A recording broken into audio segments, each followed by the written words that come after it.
Hello, Salut Thibaut, ça va? ça va et toi?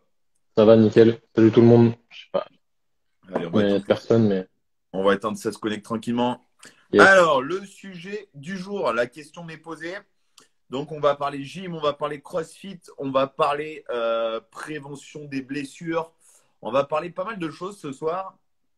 Et j'ai le plaisir de recevoir Thomas de Training Thérapie. On échange depuis quelques semaines maintenant. J'aime beaucoup le travail qu'ils font. C'est un travail qui me tient particulièrement à cœur puisque ça fait aussi partie grandement de mon métier en tant qu'entraîneur gym, en tant que préparateur physique. Et du coup, je pense qu'on va avoir pas mal de choses à se dire à ce sujet-là.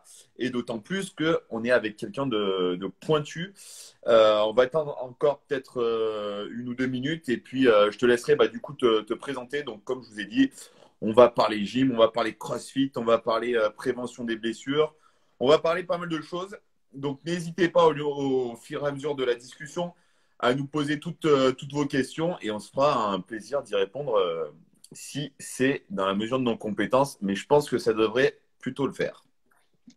Allez, on va attaquer. Donc, Thomas, du coup, Merci. je te laisse te présenter, expliquer un petit peu ce que tu fais au quotidien, peut-être présenter ton équipe, ta société, voilà un petit peu tout ce que tu fais. Je te laisse la parole. Ça roule.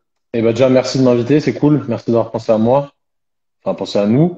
Du coup, bon, Training Therapy, c'est une société de coaching à distance et en présentiel, surtout à distance. Maintenant, on a bien développé ça depuis le confinement, depuis le premier confinement. On est deux à l'initiative de ce projet, Simon et moi. Donc, on est préparateur physique et entre autres kiné du sport.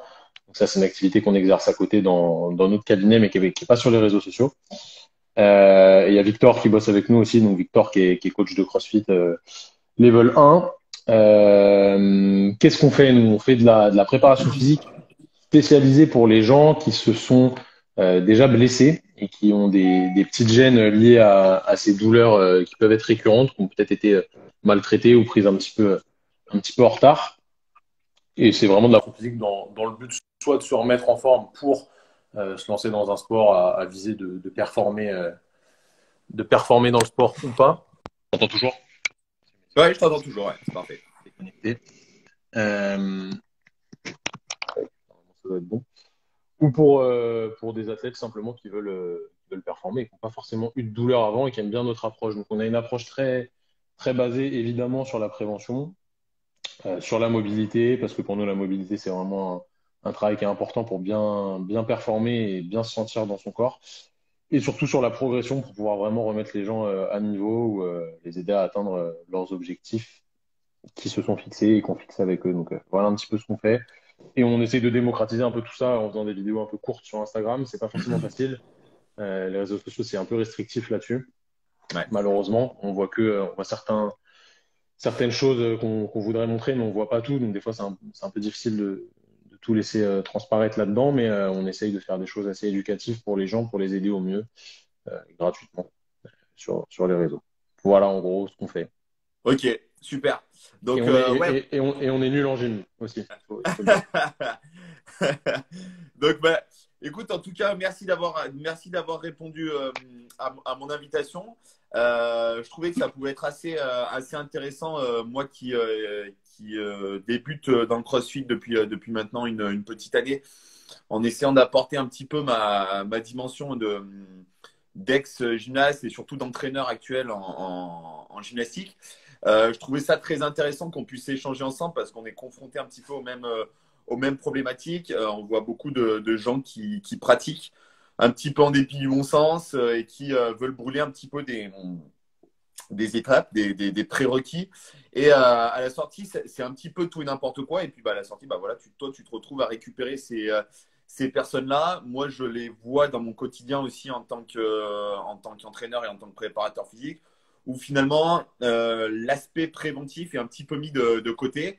Et ça, c'est quelque chose aussi, je pense, de très culturel, de très français, où on a tendance un petit peu à traiter plutôt qu'à faire de la prévention, où on pense que faire de la prévention, c'est pas du travail et c'est de la perte de temps.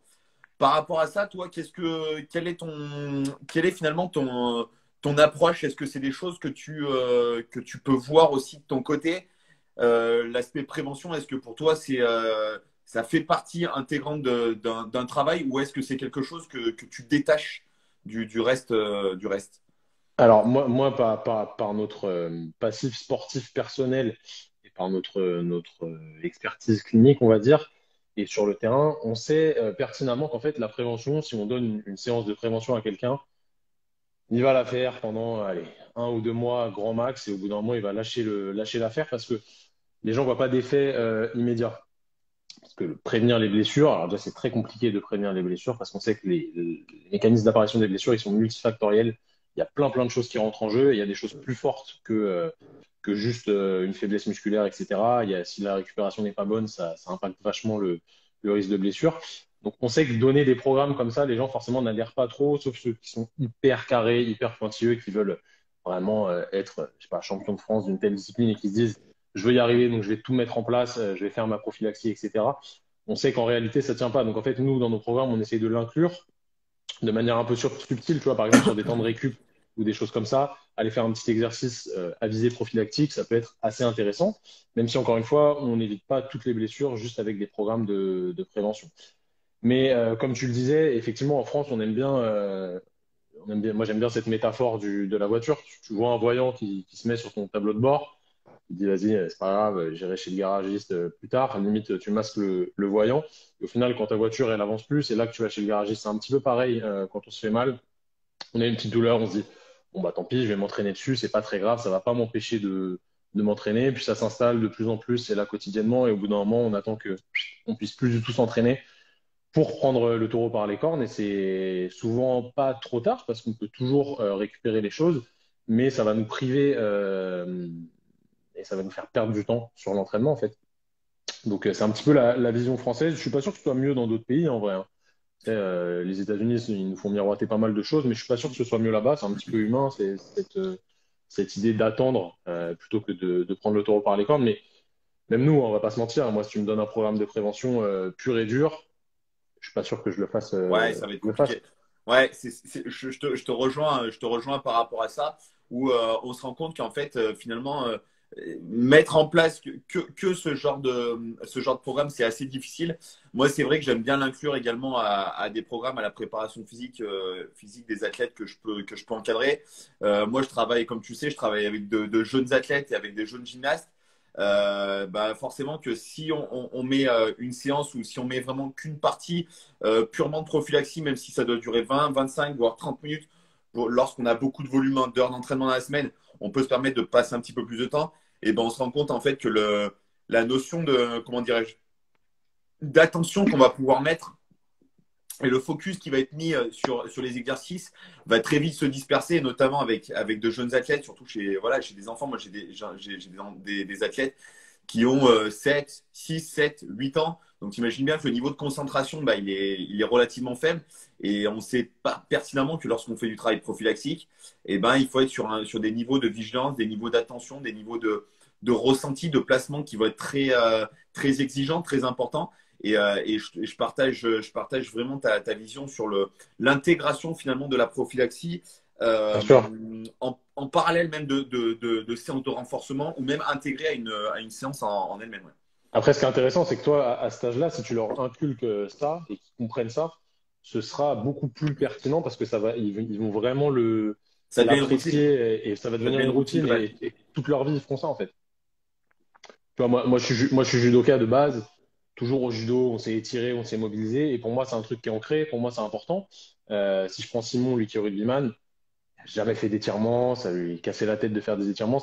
Il se force à le faire maintenant. Alors que pour moi, c'est plutôt logique parce que j'ai fait ça quand j'étais petit.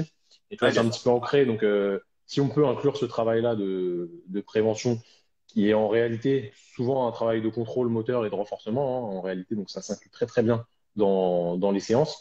C'est top. Donc, toi, si tu peux le faire à cet âge-là, c'est vraiment Ouais, génial.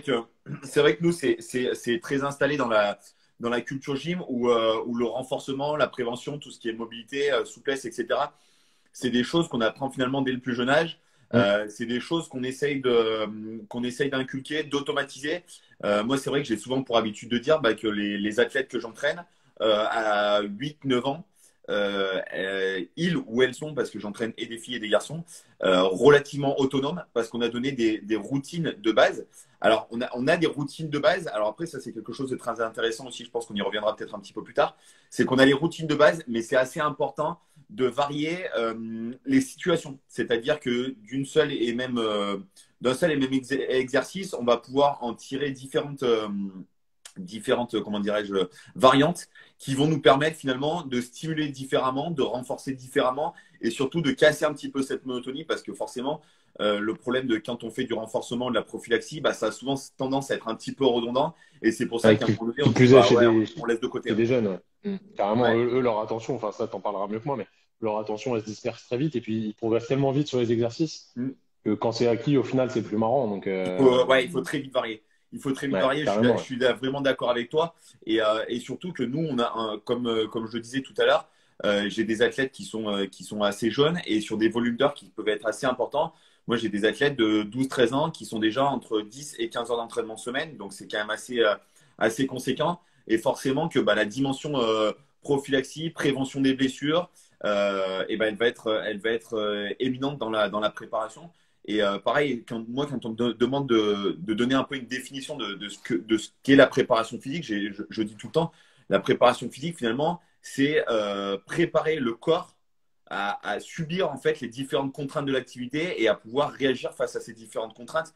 Et là, si on prend vraiment cette dimension-là, il n'y a pas que les dimensions de force, il n'y a pas que les dimensions de souplesse, de vitesse, etc. Mais il y a la capacité aussi à pouvoir s'installer dans le temps, à durer dans le temps, donc à essayer d'éviter au maximum les blessures. Moi, je sais que si on prend dans la gym, maintenant, on arrive à très bien appréhender les pathologies, notamment liées à l'épaule, notamment liées aux chevilles, aux genoux. Et hormis les pathologies, entre guillemets, de croissance, c'est des choses qu'on arrive plutôt à bien gérer, qu'on a appris à bien appréhender par ces aspects de prophylaxie, par des routines mises en place, etc. Je sais que même du côté d'Antibes, par exemple, ils ont la mer à côté de chez eux. L'été, quand ils font de la reprise, ils font un gros travail en mer pour l'activation au niveau scapulaire, etc. Avec des résultats absolument fantastiques. Donc, il y a des choses qui se mettent en place dans des contextes particuliers, mais c'est vrai que c'est intéressant et c'est une thématique, nous, en gym, sur laquelle on est très porté, déjà d'une par rapport à ce fait de volume d'heures et de deux par rapport aux contraintes mécaniques qui sont celles de la gym, qui sont absolument extrêmes, où on va dans des tensions, dans des amplitudes qui sont absolument extrêmes. Et si le corps n'est pas préparé à ça, bah forcément, il va y avoir à un moment donné blessure, quoi. Ah, c'est ça qu'il faut que les gens comprennent. Après, la gym, c'est vraiment l'exemple parfait parce que c'est le truc le plus extrême, on va dire, vraiment en termes d'intensité sur des périodes très courtes et de volume d'heures de travail, en fait, qui est assez monstrueux pour des enfants et même pour des adultes.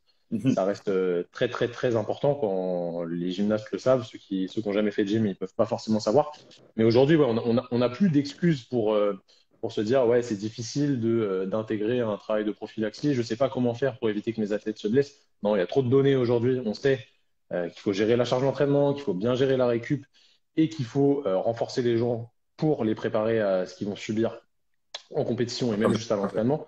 On peut plus se cacher derrière ouais, la blessure, elle arrive au hasard. Non, la blessure, elle est multifactorielle, comme j'ai dit au début, évidemment.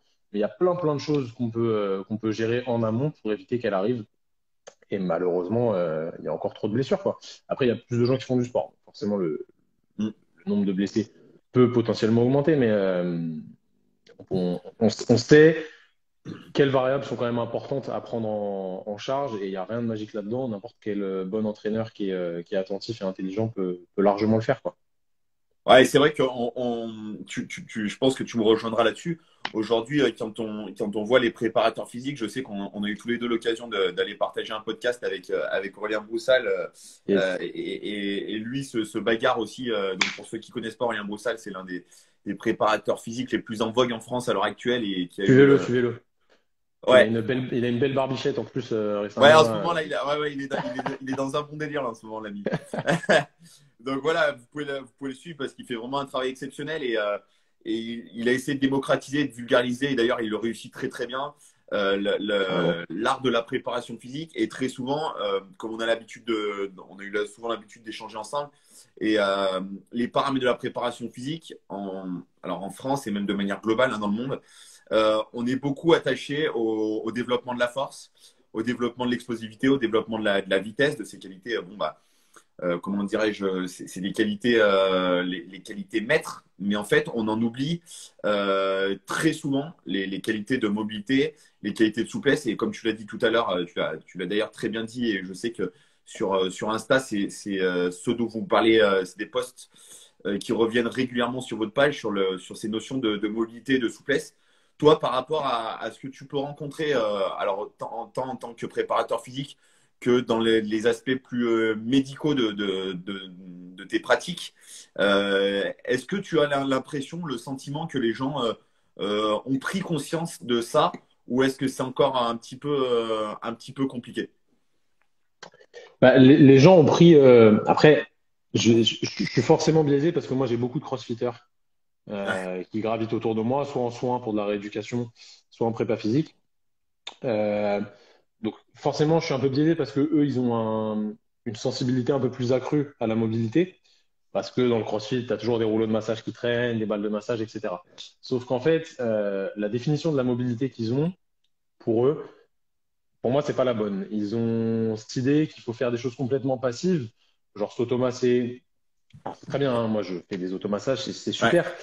S'automasser, s'étirer un petit peu avant ou après le WOD, mais ça suffit pas. La mobilité, c'est pas ça. La mobilité, comme l'a redit Aurélien il n'y a pas très longtemps d'ailleurs, la mobilité, c'est de la force. La mobilité, c'est la capacité à produire de la force dans des amplitudes important. les plus avancées possibles. Alors, en gym, c'est vraiment le cas quand par exemple, tu es sur le cheval ou tu fais un ATR, un handstand hold, tu es en force isométrique max sur tes fessiers, sur tes fléchisseurs des doigts, sur tes épaules, etc. Et tu es dans des amplitudes extrêmes, mais tu arrives à développer De la force. cette force-là dans ces amplitudes-là parce que tu t'y es entraîné.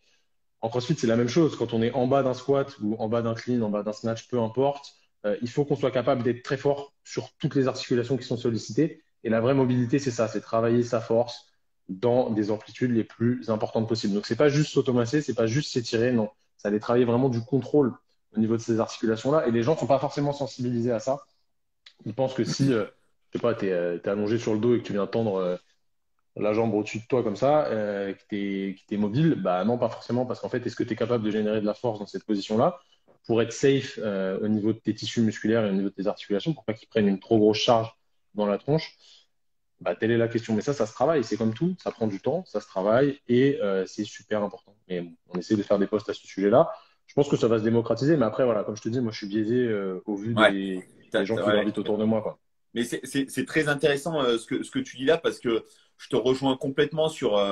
Alors, je vais même élargir un petit peu le spectre. On se retrouve face à des gens qui confondent mobilité, souplesse, souplesse articulaire, souplesse musculaire, et souplesse passive, souplesse active. Et c'est vrai qu'aujourd'hui, on mélange un petit peu tout. Et moi qui suis issu du milieu de la gym, autant te dire que c'est des choses qui me parlent énormément parce qu'en effet, tu parlais de mobilité. Par exemple, moi, j'ai un bon niveau de souplesse musculaire. Par contre, un niveau mobilité et souplesse, amplitude articulaire, je suis relativement mauvais. Et les gens pensent qu'en fait, tout ça est lié. Alors oui, d'une certaine sorte, c'est lié, mais c'est pas vraiment le cœur du truc. C'est-à-dire qu'il y a des gens qui peuvent être très mobiles, mais par contre qui peuvent être très raides sur le plan musculaire et vice-versa, comme moi je le suis. Et on nous a tellement expliqué pendant des années que la souplesse pouvait être délétère pour le niveau de force. Et or, on se rend compte aujourd'hui que la souplesse est bien plus liée à la force qu'on ne pourrait le penser. Moi, je m'en suis rendu compte, par exemple, j'ai commencé à squatter, ça fait 4 mois maintenant. Euh, J'avais un très bon niveau de force, j'avais un bon niveau de souplesse, pardon, mais j'étais incapable d'aller mettre le cul par terre en squat d'animer une charge vraiment dans des amplitudes importantes. Et j'ai eu la chance de commencer tout de suite avec Guillaume Guillou, je pense que ça te parle, qui m'a tout de suite enseigné le squat vraiment cul par terre et non pas on casse juste la parallèle et puis on s'arrête là. Donc ça a été quelque chose de très intéressant parce que j'ai découvert encore un autre prisme de la mobilité et de la souplesse. Mais c'est vrai que c'est quelque chose qui est très souvent négligé. Et si je dois prendre mon exemple, moi j'ai rarement eu, si ce n'est jamais, de blessures musculaires, déchirures ou ce genre de déchirures, claquages ou ce genre de choses, parce que j'ai toujours eu un niveau de souplesse musculaire assez important. Bon, il se trouve que je me suis fait une rupture du tendon d'Achille, mais plus sur un impact assez violent, mais qui était, là encore une fois, ça n'est pas arrivé tout seul. Il y avait un gros niveau de fatigue, etc. Ça, Et toujours. ça n'arrive jamais seul. Quand les gens disent ah bah ouais, mais c'est pas de chance, ah bah là il s'est blessé, c'est pas de chance. Non, Jamais. c'est rarement, tu l'as très bien dit tout à l'heure, c'est multifactoriel. Et aujourd'hui, c'est vrai que moi, il y a un truc qui me choque un petit peu quand on prend par exemple les joueurs de foot à très haut niveau qui ont des staffs de préparateurs physiques, qui ont des soins, etc. Qui n'ont pas des volumes d'heures d'entraînement qui sont exceptionnels. Hein, parce que moi, j'ai eu la chance d'être en sport-études sur ma première et ma terminale avec les joueurs de l'Olympique Lyonnais. Les Mhm. mecs, quand ils disaient qu'ils avaient une grosse semaine, c'est qu'ils venaient de passer les 10-12 heures d'entraînement, alors que moi, je Ah oui, savais pas que j'étais à 25 heures sont pas d'entraînement gymnastes, semaine. ouais. C'est clair. Tu vois, on n'était pas tout à fait dans la même télé et moi, j'avais pas les soins, j'avais pas tout ce qui était compris dedans, quoi. Donc, Bah, en fait, là, tu parles d'un truc, quand tu rentres dans les élites, dans le foot, en fait, il y a tellement d'argent en jeu ouais, que si le préparateur physique, il fait je sais pas, je dis n'importe quoi, hein, il fait un travail excentrique des ischios à haute vitesse pour prévenir d'une blessure musculaire sur un sprint, en fin de match, sous fatigue, etc., et qui pète le joueur pendant l'entraînement, ça peut arriver. bien sûr. Ça peut arriver à tout le monde, hein. Si le mec il a mal dormi, que la veille il est allé à la chicha, etc., bon, ça on connaît, hein. Euh, Forcément, ça va être pour sa pomme, mais il va être viré parce qu'il y a trop d'argent en jeu. En fait, personne ne prend le risque de faire ce travail. Donc, le problème, il est un peu là. Quand on monte vraiment dans les élites, dans les sports où il y a beaucoup d'argent en jeu, la préparation physique, elle n'est pas optimale et ça se ressent dans le jeu. Voilà, les mecs, ils font que de se blesser tout le temps. Ah, mais Et t'as ceux qui raison. sont vraiment assidus, pour l'exemple de Cristiano Ronaldo, parce que c'est l'exemple qu'on prend tout le temps, lui, alors après, c'est ce qu'il montre à travers les réseaux, on ne sait pas vraiment ce qui se passe en vrai, mais lui, on pense plutôt qu'il est hyper carré sur tout ce qui est récup, nutrition, entraînement, on le voit à la salle, etc. Comme par hasard, il se blesse très, très, très rarement. Après, peut-être que génétiquement, il est différent, etc. Bon, voilà. Ouais, Il y a, moi, il y a j'ai plein du d'autres mal. choses, mais voilà. Je suis entièrement d'accord avec toi parce que c'est vrai que c'est un exemple qu'on prend très souvent, Cristiano Ronaldo. Après, j'ai du mal à imaginer que ça soit que sur les réseaux sociaux parce que, comme tu le dis Oui, très oui, bien bien, sûr, c'est un évidemment. mec qui a su s'installer dans la durée, c'est un mec qui a su s'installer dans le temps, qui est toujours aussi performant, qui pour le coup, a été très intelligent dans l'investissement de son argent. Forcément, bon, après, avec ce qu'il gagne, il peut se permettre de prendre un cuisinier, il peut se permettre. Mais je veux dire, il y en a beaucoup d'autres qui gagnent la même thune et qui ne le font pas. Mm. Donc, on peut pas remettre toujours ça à l'argent. Après, c'est une histoire de rigueur. Si on rejoint ce que tu C'est disais, le mot. C'est juste ça le mot, en fait. C'est la c'est rigueur. exactement ça. C'est de la rigueur, c'est de l'implication. Moi, j'ai eu l'occasion là, de partager un live il y a de ça quelques semaines avec le numéro 2 des gardiens de Tottenham, le remplaçant d'Hugo Lloris, et qui me disait, mais en Angleterre, tu verrais la rigueur qu'il y a dans l'entraînement, etc. N'importe quel joueur de foot, quand il revient en France, il hallucine parce qu'il dit, mais c'est quoi ces pitreries, c'est quoi ces séances, c'est quoi ce… Enfin, il y a un laisser-aller total. Moi, quand je vois les mecs à haut niveau, à un moment donné, on est toujours dans l'optimisation des qualités physiques pour aller toujours plus vite, pour être toujours plus rapide, pour sauter toujours plus haut. Mais quelle est la place de la capacité à tenir dans le temps? Moi, tu vois, j'entendais encore tout à l'heure en rentrant de l'entraînement à la radio, j'écoutais RMC et les mecs disaient, ouais, mais vous comprenez, les mecs du PSG, ils ont rattaqué super tôt, ils ont eu la Ligue des Champions qui arrivait, ils ont enchaîné tout de suite avec l'année. Mais attends, mais c'est leur métier en fait.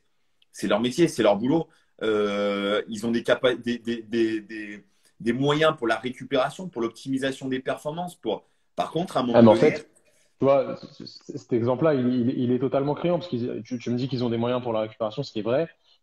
Sauf qu'en fait, ils vont mettre le point d'orgue sur des détails, alors que la base, elle n'est pas gérée. Les mecs, ils sortent, ouais, c'est ce que ils j'allais mangent dire. pas C'est exactement ce que correctement. j'allais dire. Tu prends Verratti, il fume. Voilà, on est où là? Enfin, c'est ça le problème. Donc, c'est bien d'aller faire de la cryo, c'est bien d'aller faire des massages de récup, c'est bien d'aller faire le dernier truc à la mode, ce que tu veux, le Mais laser, machin, peu importe. Si le la socle base de de la base, il n'est pas pyramide. respecté, ça sert à rien. Ça sert à rien. Ouais, Et ça vaut pour tout le monde. je Ça suis vaut pour tout le entièrement monde. d'accord avec toi. Je suis entièrement d'accord avec toi parce que très souvent on dit ouais, mais ils ont des moyens. Et sauf que les premiers moyens à se donner, c'est l'hygiène de vie de base, c'est-à-dire le sommeil, c'est-à-dire Ah, c'est la l'alimentation, rigueur, c'est ça. c'est-à-dire enfin, Exactement. c'est ce genre de choses. Donc c'est pour ça que quand on dit oui, mais oui, mais ils ont de l'intensité. Oui, mais pourtant ils ont les moyens. Bah oui, mais en fait, la blessure, la plupart du temps, elle ne vient pas de ce que tu as fait à l'entraînement. Elle ne vient, enfin, je pense que tu me rejoindras sur ça. Ça vient très rarement de là. Ça vient peut-être parce que on a eu un mauvais sommeil, parce qu'on a une période où on est plus fatigué, parce que le sommeil est moins récupérateur, parce que l'alimentation est un petit peu mise en marge, peut-être des petits soucis d'hydratation, etc. Mais en principe, ça vient plutôt de là, plus que de l'entraînement lui-même. Moi, je sais qu'à chaque fois que j'ai eu des petites blessures, je sais que c'est parce qu'à côté de ça, mon mode de vie était un petit peu moins bon, parce que le sommeil était moins bon, comme je disais. Enfin, tout ce qu'il va y avoir autour de la performance, c'est plus ce qu'il y a autour de la performance que la performance en elle-même qui blesse. Moi, je trouve ça incroyable qu'à un moment donné, comme tu le disais, des mecs qui sont joueurs professionnels, on soit pas capable de mettre un haut là. Moi, je parle de l'Olympique Lyonnais parce que je les ai côtoyés en centre de formation parce que j'ai eu un cousin qui a joué en tant que professionnel dans l'équipe 1 de l'OL aux grandes heures de l'OL. Quand on m'expliquait en fait, et à partir du vendredi jusqu'au dimanche soir, quand il n'y avait pas de match le week-end, les mecs faisaient la bamboule à plus qu'en faire et à rentrer et à se mettre des tôles à plus que faire. Mais moi, à un moment donné, je suis président de ça, avec le salaire que je leur donne tous les mois, mais c'est absolument pas possible. Donc, en effet, il y a toujours cette notion où finalement, la performance, on pense toujours que ça va passer par. Ça, c'est un truc qu'on connaît beaucoup enfin, que je pense. Moi, je suis en train de découvrir un CrossFit, mais toi, tu me confirmeras, je pense, le truc. C'est il faut avoir les dernières Metcon, il faut avoir la dernière ceinture, il faut avoir la dernière barre Rogue rose bonbon nickel. Et une fois que tout ça est d'aplomb, c'est bon, on peut être performant. Et là, j'ai mon poteau, là, Rémi Mengarelli, qui dit blessure Bien psychologique. sûr, bien sûr. C'est sur quoi j'allais rebondir. Peut-être que, par exemple, tu vois, si le sommeil est moins bon, c'est parce qu'à côté, tu as des petits soucis familiaux, etc. Du coup, tu dors moins bien. Du coup, tout ça, ça rentre dans un contexte. Les blessures, elles sont multifactorielles. On ne peut pas énumérer tous les facteurs qui rentrent en jeu. Mais évidemment, le côté psychologique et le côté cognitif, il est super important. Évidemment, évidemment. Et c'est très intéressant ce que tu dis là, parce que ça, c'est quelque chose qu'on connaît beaucoup en gym. Donc Rémi, qui est un pote qui a fait de la gym aussi à très haut niveau. Et on connaît bien ça en tant que gymnaste, mais je me rends compte que c'est un blocage souvent qui intervient en haltéro aussi, sur la capacité à se sentir bien et à se sentir fort. Et là, pour le coup, c'est très intéressant parce que moi, je sais que, notamment chez les jeunes gymnastes, on est souvent sur des appréhensions parce qu'il y a finalement, la gym, c'est aller flirter avec la limite à chaque fois et repousser finalement son seuil de peur et d'appréhension. Mais je me suis rendu compte que lorsque mes gymnastes étaient physiquement, et moi-même, hein, physiquement bien prêts et conscients de son niveau de force et conscients de son niveau de préparation, on a un avancement qui est beaucoup plus important. Combien de gens j'ai entendu, moi, dire ouais, mais tu comprends, moi, quand il faut que je snatch et que je commence à mettre 80 plombes au-dessus de ma tête, ça me fait peur. Mais c'est Il ne qu'en faut fait, pas se matcher, ouais. tout simplement, c'est des gens qui ne prennent pas conscience qu'en fait, ça n'est pas une peur de mettre 80 plombes au-dessus de la tête. C'est juste qu'inconsciemment, ils se rendent compte que leur corps n'est pas prêt à mettre 80 plombes au-dessus de la tête. Bien sûr. Moi, j'ai attaqué l'haltéro, tu vois, au mois de juillet dernier en stage, quand je suis descendu pendant un mois chez Guillaume à hier.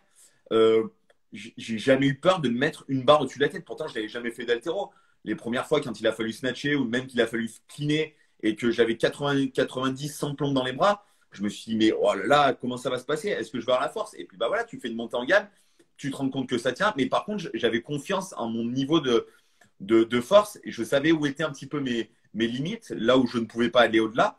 Et voilà, tu flirtes avec les limites, mais je n'ai jamais eu peur de mettre la barre au-dessus de ma tête. Pourtant, ce n'est pas quelque chose d'habituel dans ma discipline. Par contre, avoir un niveau de conscience de son niveau de force, je pense que c'est capital justement pour éviter la blessure. Parce qu'à partir du moment donné où il commence à y avoir un doute, c'est là qu'il y a un relâchement peut-être de la vigilance, ou peut-être on cherche à aller prendre un raccourci et qui fait que bah là, on peut arriver à des blessures quand même relativement importantes. Après, ouais, la plupart du temps, s'il y a un doute, c'est que effectivement, le niveau ne suit pas. Après, tu as forcément des gens pour qui le blocage il est plus mental, on va dire, que physique. Mhm. Là où la prépa mentale est super, super importante, hein. Vraiment, aujourd'hui, ça prend une part clé dans la perf. Tout le monde n'a pas le luxe de pouvoir se payer un préparateur mental ou être suivi là-dedans, même si ça se démocratise pas mal. Mais oui, oui, c'est clairement un point qui est primordial. Ça regroupe tout le reste, hein. Comme je dis, c'est multifactoriel, donc il y a plein, plein de choses qui rentrent en jeu. Ouais, et c'est vrai que cette notion de multifactoriel, on a souvent tendance à la négliger. Tu vois, là, pour rebondir un petit peu sur ce que tu dis, il y a beaucoup de gens qui m'ont demandé si j'allais sortir un e-book sur la souplesse et sur la mobilité. À l'heure actuelle, je suis en train d'y réfléchir, mais je pense que je ne le ferai pas. Pour la simple et bonne raison, c'est que autant la mobilité, on a des connaissances et des points de repère qui sont assez solides, que sur la souplesse, c'est une qualité qui est beaucoup plus pointue, même si c'est une qualité qui est relativement facile. Je vais m'expliquer parce que c'est vraiment entre guillemets facile dans la capacité à développer. À partir du moment donné, on a mis un bon protocole et on a mis des bonnes choses en place. Mais malheureusement, c'est compliqué de faire ça par l'intermédiaire d'un e-book. Autant par la mobilité, voilà, on a un panel d'exercices, on sait à peu près comment vont réagir les gens. Autant sur la souplesse, tout le monde a une fibre musculaire et une morphologie qui est relativement différente et qui ne s'adapte pas à tout le monde. On se rend compte, par exemple, en gym, que avant d'avoir trouvé les bons exercices, les bonnes méthodologies de travail, les bonnes angulations de travail, ça prend parfois un an, parfois un an et demi, parfois même 2 ans à trouver les bonnes méthodologies. Donc, imaginez-vous bien que ce n'est pas par l'intermédiaire d'un PDF de 25 pages qu'on va pouvoir vous expliquer ça parce que c'est beaucoup, beaucoup plus pointu. Mais par contre, moi, je vais essayer de mettre en place, tu vois, des séminaires et surtout peut-être des webinaires autour du développement des qualités de souplesse. Mais tout ça pour dire qu'en fait, les choses sont parfois beaucoup plus complexes que ça pourrait y paraître. Et cette notion de multifactoriel, je te rejoins complètement parce que notamment dans le développement de certaines qualités, et ben justement c'est multifactoriel. Autant le développement de la force, on a des choses très ancrées, on sait à peu près où il faut aller, que dans le développement de la souplesse, même aujourd'hui les grands spécialistes, les grandes études, on a des désaccords, même si dans la grande globalité, on arrive à avoir des études qui s'accordent maintenant, mais ça fait vraiment très peu de temps. Quand je dis très peu de temps, c'est sur les 10 dernières années. Mais il y a encore beaucoup, beaucoup à débat parce qu'on se rend compte que la souplesse peut être influencée par déjà l'origine ethnique à laquelle on appartient, par l'alimentation, par la récupération, etc. Et que chacun réagira de manière très différente par rapport à ça. De toute façon, toute préparation, elle se doit d'être individualisée. Après, il y a des grands principes qu'on peut suivre, hein, évidemment, sans prendre trop de risques, mais si on veut quelque chose d'efficace pour la personne, de très efficace et de très efficient, donc aller à l'objectif le plus rapidement possible en un minimum d'effort, parce que pour moi, c'est ça aussi la préparation physique, hein, c'est être le plus efficace possible, en faire le moins pour gagner le plus. Pour gagner Clairement, plus. on prend moins de risques comme ça, etc. Et puis tout se passe pour le mieux. Tout se doit d'être hyper individualisé, évidemment. Mais ça, c'est compliqué à l'heure où les gens veulent tout et tout de suite. Ouais, et puis Et voilà, c'est comme ça, hein. il y a cette notion-là, et puis il y a la notion aussi, tu vois, pour faire des procs depuis peu, les gens pensent que c'est la prog qui va être révolutionnaire. En réalité, C'est ça le problème. C'est ça le problème. la prog n'est rien sans le travail et sans la rigueur, En fait, la programmation, enfin les programmations que tu vends et que nous on vend, qui sont toutes faites, celles qui sont pas individualisées, Mhm. et même celles qui sont individualisées, c'est pareil. Nous, en fait, on vend juste du Du travail. travail. On vend pas. Moi, je vends pas un truc miraculeux. J'ai rien réinventé. Je fais la même chose que n'importe quel bon prépa ou kiné qui est formé et qui s'intéresse à ce qui se fait de mieux actuellement, en essayant d'être le plus concis possible. Je fais rien de magique, loin de là. Vraiment très très loin de là. J'instaure juste un plan qui est plutôt rigoureux. On sait quand les gens ils ont quelque chose sous les yeux et qu'ils ont payé quelque chose surtout, forcément ils vont mieux suivre les choses qu'ils auraient pu trouver d'ailleurs par eux-mêmes s'ils avaient bien cherché parfois. Mais en réalité, nous on vend que un plan qui est du travail à faire. C'est des devoirs en fait. Exactement. C'est des bons Exactement. devoirs. C'est des bons Et devoirs après, bien programmés. C'est aux gens de faire le boulot quoi. ouais, je suis d'accord avec toi. Après, ce qui, je pense, à mon avis, fait la différence dans le coaching, à un moment donné, là, il y a eu pas mal de lives ces jours-ci, du pote José du côté de Bordeaux et Tony Jazz qui ont fait un live sur les entraîneurs et les coachs imposteurs. Très souvent, la plupart du temps, moi, je pense qu'un bon coach, c'est quelqu'un qui est capable de prendre quelque chose d'assez complexe, un sujet assez complexe, et d'arriver à le vulgariser, à le Simplifié. simplifier pour que ça soit à la portée de tout le monde et surtout mettre une touche c'est là, à mon avis, que s'exprime vraiment la pédagogie, parce qu'aujourd'hui, la pédagogie, elle est tellement utilisée à tort et à travers. Pour moi, la pédagogie, c'est aussi ça, c'est utiliser un ensemble de méthodes qui mènent à un apprentissage. Et ces méthodes-là, c'est justement de vulgariser. À partir du moment donné où vous allez tomber sur un coach qui va commencer à vous sortir je ne sais quelle grande théorie, je ne sais quel grand principe, euh, pour moi, ça ne colle pas à la réalité. Euh, Tu vois, déjà, en faisant mes programmations, il a fallu que je réinvente. Moi, il y a des exercices que je faisais moi, que j'ai mis en place personnellement, que j'avais pas forcément vu ailleurs ou qui sont pas forcément des choses courantes. Et bien, il a fallu donner des noms à ces exercices. Et ben là, j'étais bien emmerdé parce que du coup, j'ai fait des choses très simples, très terre à terre, qui sont parlantes. Parce que le but du jeu, c'est pas d'avoir l'exercice, le nom d'exercice le plus sexy de la planète, mais par contre, c'est d'avoir quelque chose d'efficient sur lequel on va pouvoir instaurer une démarche. Et c'est ça que je trouve très intéressant dans la gym et que je pense que la gym peut apporter énormément au CrossFit. C'est dans la démarche méthodologique, dans la progression, dans les étapes de progression.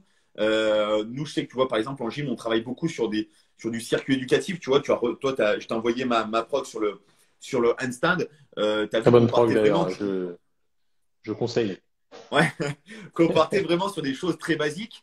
Et Ah oui, toi, mais c'est ça qui marche. C'est ça qui tu l'as marche. d'ailleurs mis sur un post. Il faut partir de choses très basiques et ensuite y apporter quelques petits éléments qui vont apporter de la variété, mais ça ne sert à rien de faire des choses très complexes. Moi, il y a des gens des fois qui me disent ouais, c'est génial le système que tu as mis en place. Mais en fait, si on reprend l'essence même de l'exercice à la base, c'est quelque chose de très simple qu'on a fait monter en gamme juste en utilisant des outils peut-être qui vont être un petit peu différents et qui vont sortir du giron habituel. Mais ce que je fais, ça reste très basique. Ça reste la base de mon travail et du renforcement que je fais sur la gym et que je fais notamment avec le CrossFit. Ça reste des push-ups, ça reste des pull-ups, ça reste des dips. Et après, on a, une petite on a des alternances avec du travail de résistance bras tendus. Et terminé, ça ne va pas non plus très loin. Par contre, après, on va varier les supports, on va essayer d'apporter de la variabilité pour que les gens puissent, ça soit le moins monotone possible. Comme je dis, moi je l'ai développé parce que j'entraîne des enfants et qu'on n'a pas le choix, qu'il faut diversifier les Bien stimuli sûr. et c'est comme ça qu'on progresse. Après, ce que les gens parfois ont tendance à oublier, je reviens encore, hein, je dis tout le temps à cause des réseaux, mais on crache un peu dans la soupe parce que c'est ce sur quoi on travaille. Le but, c'est pas de faire que les gens soient champions de la préparation physique.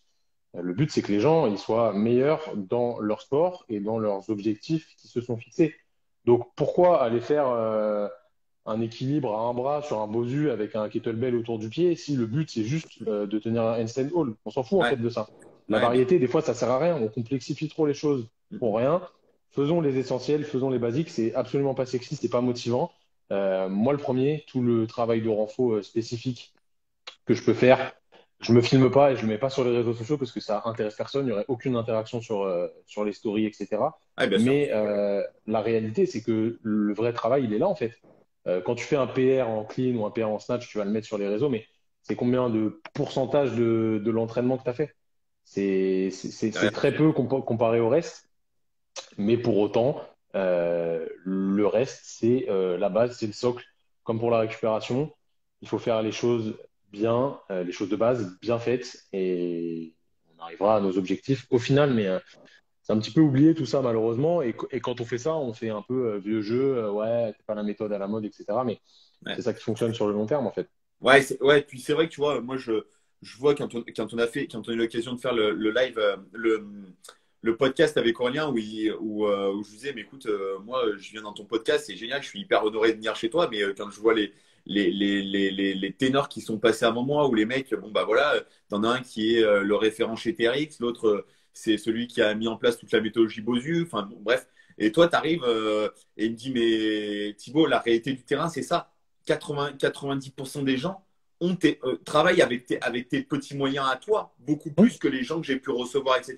Et en effet, c'est une réalité. Moi, je travaille dans une petite structure, dans un petit club de gymnastique, dans un club associatif, et on n'a pas forcément de moyens. Et finalement, avec peu de moyens, il faut arriver à faire beaucoup.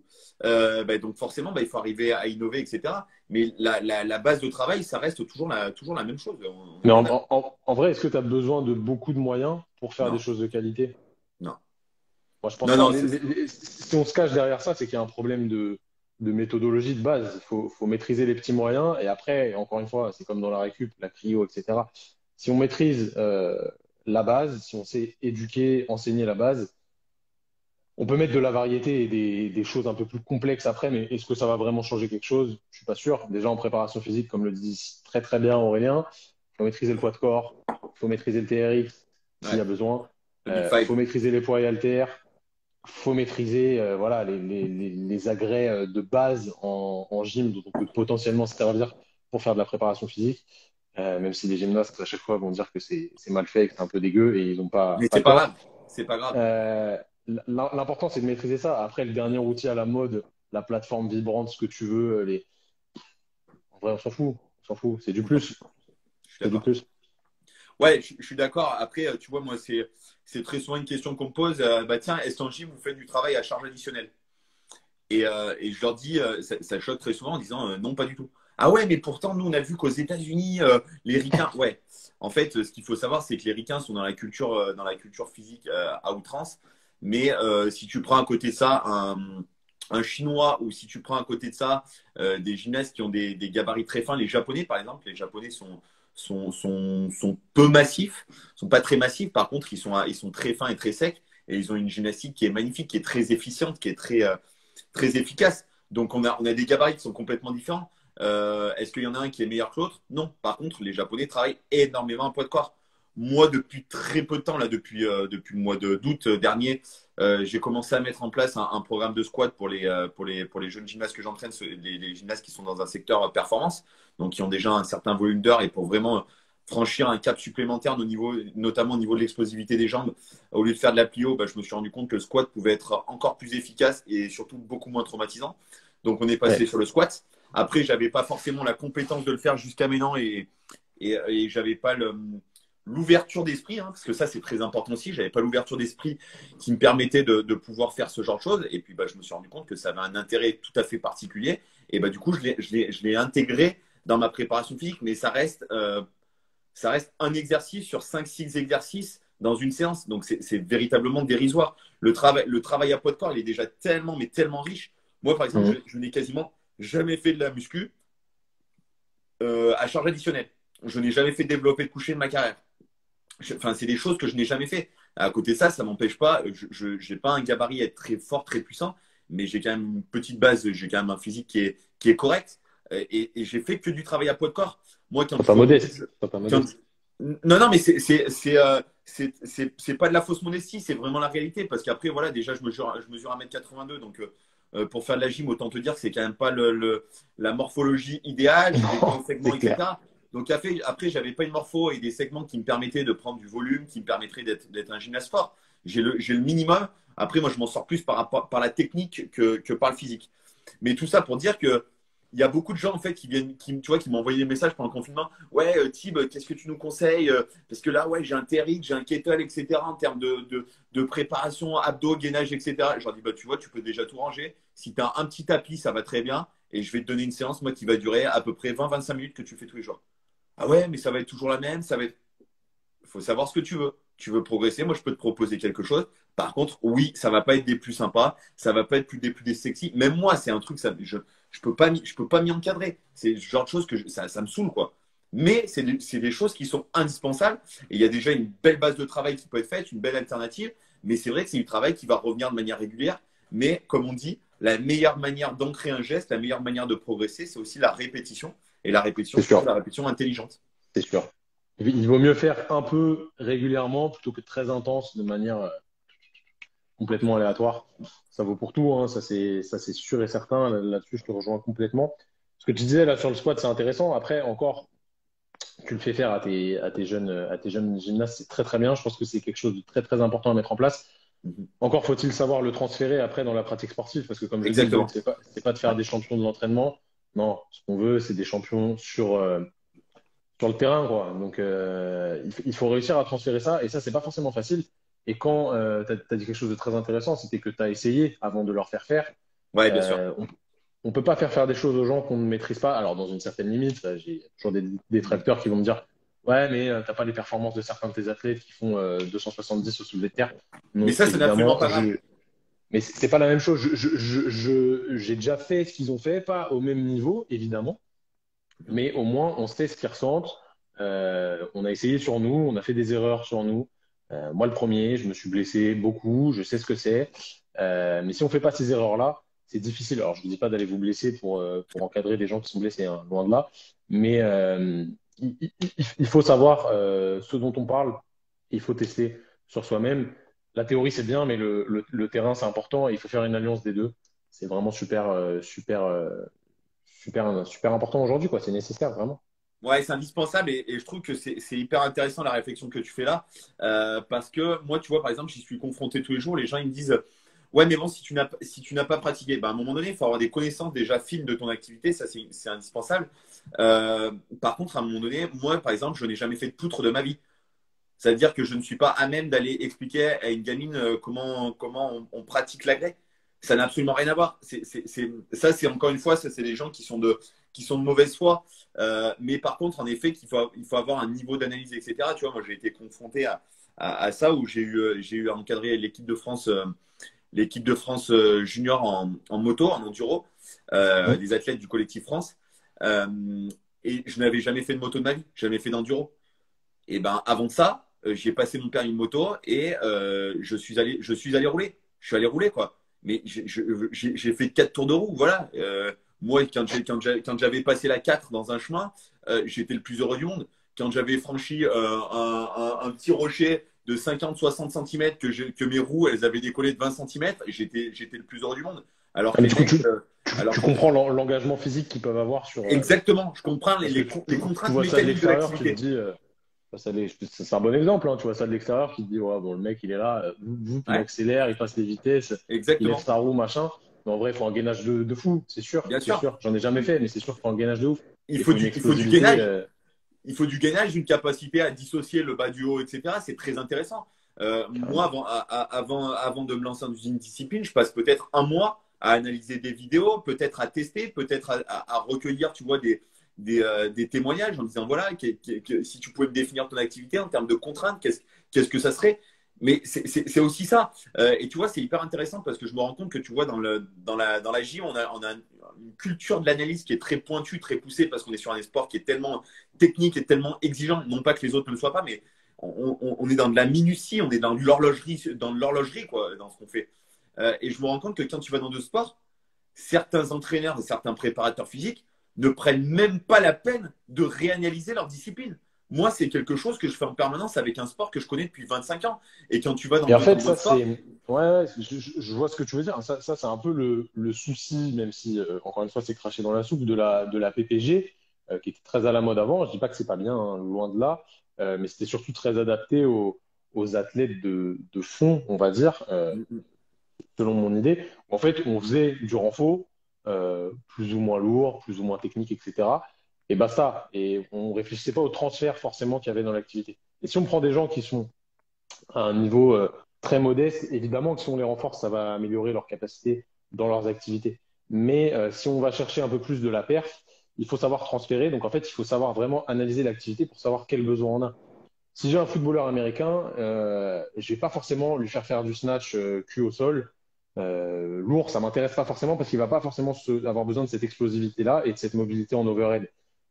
D'un point de vue santé, s'il maîtrise un snatch complètement propre, nickel, avec des leviers parfaits, avec une stabilité incroyable, ça m'ira très bien parce que c'est un mouvement que je trouve hyper intéressant dans une chaîne globale. Mais lui, j'ai plus lui faire du power clean, par exemple, parce qu'il va avoir besoin d'une explosivité euh, beaucoup plus marquée et beaucoup plus debout.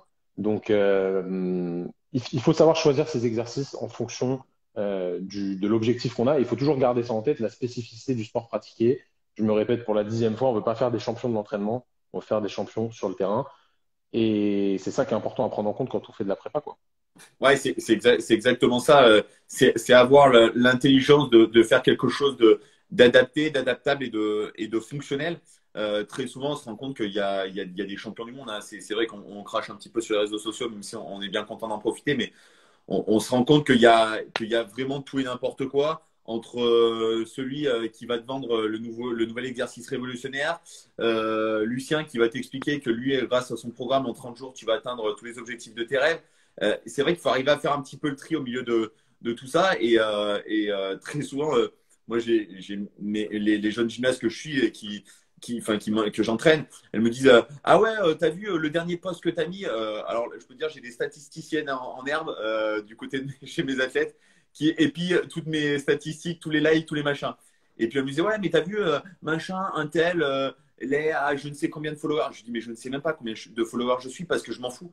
Parce que ce que je fais, je sais très bien qu'il n'y a absolument rien de sexy. Alors ouais, tu postes 2 ou 3 vidéos de gym, tu fais 2 ou 3 saltos, les gens c'est waouh, c'est exceptionnel.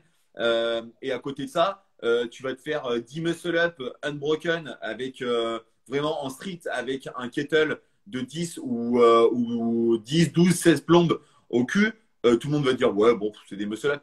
Alors que la performance, elle est beaucoup plus énorme sur des muscle-up street que C'est clair. faire un espèce de pauvre clean ou un espèce de pauvre snatch dégueulasse ou même faire une traversée de 12 mètres en handstand walk. Donc, c'est toujours à remettre dans le contexte. Les gens, ils pensent à la performance visuelle plus qu'à la performance de ce que ça engendre. Moi, tu vois, avec la gym, j'ai vraiment développé cet état d'esprit-là en tant qu'entraîneur, en tant que préparateur physique, d'avoir connaissance et conscience de ce que ça engendre. Un mec qui n'a jamais fait de snatch de sa vie, qui au bout de 3 mois d'haltéro, pour un mec de 70, 75 plombes, comme moi je suis à 76, tu vois, moi d'avoir snatché 70 plombes au bout d'un mois, j'étais le plus C'est heureux du énorme monde en déjà. fait. Ouais, C'était c'est déjà une déjà énorme, ouais. performance incroyable. Mais forcément, tu as toujours des connards qui viennent t'expliquer sur les réseaux sociaux que ouais, 70 plombes, c'est dérisoire. Mais bien entendu que c'est dérisoire. Mais par contre, si tu remets en perspective le fait que j'ai fait à peu près 6 ou 7 séances de snatch et que je mets 70 plombes au-dessus de ma tête, alors qu'il y a un mois précédemment, un mois avant, je ne savais même pas ce que c'était qu'un snatch. Encore une fois, tout est Enfin, de toute relatif. façon, Tu vois. en vrai de vrai, les gens qui te disent ça, je sais même pas s'ils snatchent ce que tu mets. Ouais, et en plus de ça, la plupart du temps, c'est ça. Je vois pas un mec avoir des bonnes performances aller dire à quelqu'un d'autre, ouais, c'est dérisoire, c'est nul ce que tu as fait. Ouais. Et ça, c'est un truc, tu vois, c'est Personne un ne fait truc qu'on a ça. eu, on a eu l'occasion d'en échanger beaucoup avec Guillaume Guillou sur des lives qu'on a pu faire. C'est de dire, en principe, les gens qui viennent te critiquer, en principe, c'est toujours des mauvais. C'est toujours des gens qui ont soit beaucoup moins de compétences que toi, soit qui pensent en savoir beaucoup plus que toi, le fameux phénomène de Kruger où moins t'en sais, plus tu penses en savoir. Et qui vont venir t'expliquer en fait la vie alors qu'en fait ils ne connaissent absolument rien à ton passif, etc. Moi, quand je mets un snatch à 70 en story, c'est parce que je suis super content, parce que je me suis fait plaisir, j'ai kiffé ma séance, et puis bah voilà, tu mets ton petit truc et t'es content. Mais ça n'est absolument pas pour dire, ouais, regardez mes performances, parce que bien sûr que, enfin, moi j'ai vu des mecs là sur une compète de CrossFit hier cet été, des mecs à 90 kilos de poids de corps à snatcher des 130, quoi. Enfin, pour moi, ça me paraît tellement énormissime. Enfin, ouais, c'est ouf, quoi. C'est oufissime. Et donc, forcément, que mon 70 à 76% de poids de corps, c'est bien sûr que c'est de la guignolerie. Mais là, encore une fois, c'est à remettre dans un contexte. C'est à Puis remettre dans un t'as contexte. peut-être pas autant d'entraînement qu'eux et t'es plus polyvalent. Enfin voilà. Puis j'ai pas du tout l'intention En fait, de il y a même snatcher pas de 100 ou 130 justification. un jour. Il y a même pas de justification. Tu Ouais, vois, c'est vraiment ça. moi, vraiment sur les réseaux sociaux, alors déjà, je commente pas grand-chose. Quand je commente les choses, c'est plus pour féliciter les gens ou autre chose. Mais nous, le nombre de commentaires qu'on a négatifs, de gens qui viennent critiquer les vidéos, ouais, mais sur ta vidéo, t'as pas montré ça, machin. Ouais, mais mon gars, déjà, j'ai qu'une minute pour Ouais, proposer quelque chose. Du coup, c'est pas c'est peut-être forcément pour ça. facile. Ouais. Et des fois, tu as des gens qui t'envoient des messages, ouais, sur ton mouvement, tu aurais mieux fait de faire comme ça, machin. Mais alors déjà, moi, j'envoie jamais de message aux gens pour les corriger, sauf si c'est mes athlètes et qu'ils ont mis une vidéo en story, je leur dis, ouais, tu aurais mieux fait de faire comme ça, machin. Si je vois quelqu'un que je connais pas ou que je connais vite fait, que je coach pas, qui fait un truc dégueulasse, jamais de la vie, je vais aller lui dire, ouais, ton truc, il est pourri. Enfin, je sais pas, c'est bizarre de faire ça. Est-ce que déjà, tu as le temps, tu as du temps à perdre pour faire ça? Ouais. Personnellement, non. Moi, j'en ai pas. Euh, et puis, enfin, les personnes qui font ça, j'aimerais bien les voir en vrai, voir comment ils bougent déjà, parce que Ouais, c'est souvent souvent ça, assez ouais. incroyable. Je suis Puis ils sont d'accord en avec toi. privé, généralement sur Instagram, on peut pas regarder leurs vidéos, c'est un peu triste. Mais bon, c'est le problème des réseaux, c'est le mauvais côté des réseaux. Mais encore une fois, ce serait cracher dans la soupe que de dire que les réseaux, c'est que mauvais. Mais En fait, ça, faut pas y faire attention. On s'en fout un peu. Si toi, tu es content de ta perf, si tu penses que tu as progressé, moi, voilà, j'ai des nanas que je coach qui sont super contentes de faire un squat au kettlebell à 20 kilos parce qu'avant, elles n'arrivaient même pas à faire un squat à poids de corps complet. Alors, forcément, le gars qui soulève 200 kilos au back squat ou au front squat, il va te dire, ouais, un squat au kettle à 20 kilos, c'est tout naze, mais en vrai, on s'en fout. Parce que peut-être que la personne, elle n'a pas les mêmes objectifs que toi. Et quel intérêt à aller corriger ça? Enfin, c'est Ouais, complètement, je suis complètement assez hallucinant. je suis assez d'accord avec toi. Et tu vois, moi, ça serait prétentieux de dire que je connais le milieu parce que j'y suis depuis peu de temps, mais j'ai l'impression que tu vois, le CrossFit, notamment le CrossFit compétiteur, le CrossFit à partir d'un certain niveau, fonctionne beaucoup comme ça. Tu vois, c'est beaucoup dans la critique, Ben, beaucoup à. je peux pas Je t'en trouve dire ça mieux, hein. dommage. Moi, tu vois, ça fait qu'un an que je fais du CrossFit. Ça va bientôt faire un an là. J'ai pas trop d'expérience là-dedans. Je me frotte un peu aux crossfitters parce que forcément sur les réseaux, Oui, bien sûr. on a tourné notre page vers ça parce que malheureusement il y a beaucoup de blessés, Ouais. comme dans plein d'autres sports. Mais les crossfitters, c'est vraiment des férus de l'entraînement et nous on aime ça. On aime les gens qui continuent à s'entraîner quand ils sont blessés parce que c'est la bonne façon de faire si on adapte les choses. Donc forcément il y a beaucoup de crossfitters qui gravitent autour de moi et je pense que c'est comme partout. Hein. T'as des gars et des filles qui sont très critiques, d'autres non. Après, voilà, le problème du CrossFit, c'est que c'est un peu, ça te pousse forcément à qui a la plus grosse barre, etc. Et nous, les Ouais, premiers, c'est c'est vraiment ça. toujours, Ouais. c'est toujours excitant, tu te tires la bourre, machin, mais Ouais. faut se comparer à ce qui est comparable. Il y a un mec dans ma box, Quentin, si tu regardes le live, qui a passé 120 au clean hier ou avant-hier, je crois. Le gars, il fait 65 kilos, c'est incroyable. La performance, Ouais, elle est incroyable. Mais il y a bien des mecs sûr. qui vont Ouais. dire, ouais, ouais, 120, c'est pas un truc de ouf. Bah Ouais. si, 120 à son poids, et le mec, enfin, il est tout jeune en plus, donc il a une marge de progression monstrueuse. Si, si, c'est monstrueux en fait. Mais effectivement, le mec, il n'est pas haltérophile, il n'a pas fait ça depuis qu'il a 5 ans, donc il n'a pas encore 140. Mais s'il travaille, il va y Mais venir. ce Et- qui est déjà, ce qui est déjà exceptionnel. Ce qui est non, mais déjà, c'est enfin, incroyable, c'est incroyable. c'est déjà une performance incroyable. Mais je te rejoins complètement. Et c'est vrai que c'est un petit peu le problème du CrossFit. C'est qu'en fait, tu vois, tu as des mecs qui viennent t'expliquer, ouais, mais toi, tu débarques dans le CrossFit, etc. Ça fait à peine un entier et tu viens nous apporter ta science avec la gym. Bah, en fait, non, j'ai juste envie d'essayer de faire progresser le CrossFit à ma petite échelle, avec mon humble expérience de gymnaste. Mais je pense que j'ai quand même deux ou trois trucs à pouvoir apporter parce que j'ai été très critique pendant des années sur le CrossFit et puis je me suis rendu compte que bah, au lieu de critiquer, c'était peut-être mieux de venir apporter peut-être de la connaissance, de la compétence. Je trouvais que Carrément, t'as bien c'était raison. assez intéressant. Mais après, encore une fois, tout est relatif. Je pense, moi, dans ma vision des choses, j'ai une démarche qui est 1000 fois plus CrossFit que des mecs qui font du CrossFit, qui se font des WOD depuis 8-10 ans. Parce que moi, en fait, depuis que j'ai l'âge de 3 ans, je fais de l'escalade, je fais de la natation, je fais de la course à pied, je fais du vélo, je fais de la gym. C'est-à-dire qu'en fait, je suis un peu touche à tout. Bon, après, j'ai mis un gros accent sur la gym, il a fallu que je laisse un petit peu de côté. Mais par contre, à côté de ça, j'ai toujours été un féru de sport et un féru du conditionnement physique. Donc, je pense que s'il y en a bien un dans l'histoire qui est dans plus dans la démarche CrossFit, c'est certainement moi, même si j'ai un pauvre PR en clean à 97 plombes, par rapport au mec qui clean peut-être un 140 ou un 150 et qui snatch un 110, En, 115. en Je vrai, des pense gars que je comme ça, suis t'en as beaucoup pas non plus plus dans la démarche beaucoup, hein. CrossFit que lui. Mais des mecs comme ça, il n'y en a pas non plus beaucoup. Faut pas croire que tout le monde fait une 150, hein. Non, non, mais voilà. Non, mais tout est relatif. Mais en fait, les gens pensent Mhm. que le CrossFit, c'est ça. C'est parce que tu sais cleaner, parce que tu sais faire 15 muscle-up en keeping aux anneaux et qu'à côté de ça, tu fais un 1000 mètres hammer en 3,50, quoi. Tu vois, c'est un peu ça, quoi. En fait, c'est vraiment ça. Et c'est très fermé. Or, l'esprit CrossFit, c'est pas ça. C'est faire Bah, il y l'athlète a, avec un il y a certains conditionnement mecs qui le ferment, plus. ouais. Il y a certaines personnes qui ferment, c'est ça le problème.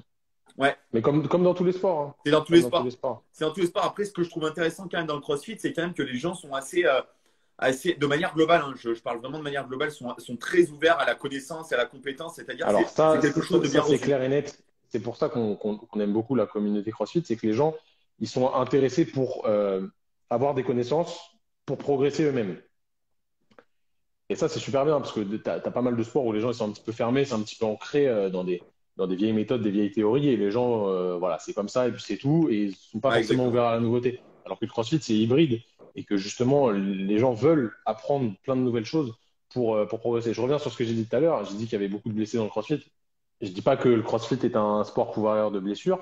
Loin de là, si vous voulez les données exactes, d'ailleurs c'était le sujet du live, il n'y a pas plus de blessés en CrossFit qu'en gym, il n'y a pas plus de Ouais. blessés en CrossFit qu'en haltéro. C'est exactement les mêmes pourcentages, la même prévalence de blessures, parce qu'en fait c'est juste un mix de ces deux sports avec du cardio en plus. Donc voilà, il n'y a pas de… Toutes les études qui vous montrent que le taux de blessure dans le CrossFit il est monstrueux, c'est des études qui ont été pipées, il y a eu des procès pour ça, etc. Donc cette histoire on la connaît bien. Le, le taux de blessure pour 1000 heures de CrossFit, il varie entre 2 et 3, quoi. Donc, c'est pas énorme, c'est pas Ah, plus c'est que pas les beaucoup. sports de contact. C'est pas plus que. C'est un sport qui est exigeant parce que on travaille sous fatigue le plus souvent. Et c'est d'ailleurs là, quand dans les études, ils interrogent un peu les personnes qui se blessent, les mecs disent que c'était parce qu'ils étaient fatigués. Voilà, donc c'est un sport qui est exigeant, mais comme tous les autres sports, en fait, c'est pas parce qu'on fait du CrossFit qu'on va plus se blesser. Par contre, il y a un distinguo à faire qui est très important. Je voulais en parler au début du live, j'ai oublié. Il faut faire un distinguo entre le sport santé et le sport performance. Le sport santé, c'est le sport qui soigne les gens qui sont complètement sédentaires, inactifs, qui ont des pathologies liées au fait qu'ils ne bougent pas assez, qu'ils n'utilisent pas leur corps pour ce pourquoi il est fait. Et le sport performance, où on se dit, voilà, maintenant, je vais faire du sport 1 à 2 fois par jour. Je veux snatch 110 kilos. Je veux avoir un handstand hold parfait. Je veux avoir 20 pistoles squat unbroken. Je veux avoir des ring muscle up strict, etc., etc. Où là, on va vraiment chercher de la perf. Et bien souvent, là-dessus, on est pressé. On a envie vraiment de performer. Et là, on s'expose à un risque de blessure qui est important. Alors que le sport santé, lui, il va plutôt diminuer le risque de blessure et soigner beaucoup de choses. Le sport performance, il va forcément amener des petits bobos qu'on n'aurait pas eu avant, qui sont souvent des blessures de surcharge, parce que trop d'entraînement et une récupération pas adaptée, parce que forcément, des fois, c'est compliqué d'allier travail, entraînement, récupération, vie de famille, etc. Mais ça, c'est tout le monde pareil. Et il faut en être conscient. Et en fait, souvent, dans le CrossFit, c'est ça, c'est que les gens veulent perfer à leur humble niveau. Et du coup, ils s'entraînent beaucoup, peut-être beaucoup trop, et on s'expose à un risque de blessure. Moi, j'ai une tendinopathie rotulienne depuis 1 an, ça va beaucoup mieux. Là, je suis en fin de rééducation, mais je continue à m'entraîner. Et ça ne me dérange pas de m'entraîner avec un petit peu de douleur, je la tolère, mais je sais que quand je m'entraîne pas, j'ai pas mal. C'est l'entraînement qui me recrée mes douleurs parce Ouais, que bien je vais sûr. dans des positions de squat, etc. Mais ça va de mieux en mieux, je la prends en charge. Mais en fait, je sais que je préfère m'entraîner et avoir un peu mal plutôt que de pas m'entraîner du tout. Parce que moi, j'ai besoin de m'entraîner, c'est quelque chose que j'aime, même si je suis actif tout le reste de la journée, que je fais plein d'autres choses, j'ai besoin de m'entraîner. Et je suis l'exemple parfait, on va dire, pour ça, parce que je suis plus orienté vers la perf, parce que j'ai des petits objectifs, etc. Euh, Mais après, c'est des choix, comme tu dis. donc, exactement, c'est un choix. Et je m'en plains pas. Je m'en plains Ouais. pas. Je suis assez d'accord avec toi. Il faut bien faire le distinguo et c'est justement là que peut se faire toute la différence. C'est les gens qui expliquent qui sont là pour faire du CrossFit. Et il y a tellement plusieurs manières d'exprimer le CrossFit. Tu vois, si on reprend l'exemple de Marcus Filly, quand Marcus Filly il est parti un petit peu dans une autre branche, dans une autre voie du CrossFit, il s'est fait allumer en disant ouais, mais qu'est-ce qu'il fait Marcus Filly, il est en train de faire son truc, il a tourné le dos à CrossFit. Mais en fait, pas du tout. Pas du tout. Il est parti de la logique CrossFit, il est parti de l'intérêt du développement de ce qu'avait pu lui amener le CrossFit pour apporter quelque chose peut-être plus dans du renforcement musculaire, dans du postural, dans de la santé, etc. Mais à côté de ça, c'est sûr que ça n'a rien à voir par rapport aux games. Et les games, c'est une partie infime de ce que c'est que le CrossFit. C'est une des Mais, expressions du CrossFit. Et mais c'est malheureusement, comme tout. il y a beaucoup de gens qui veulent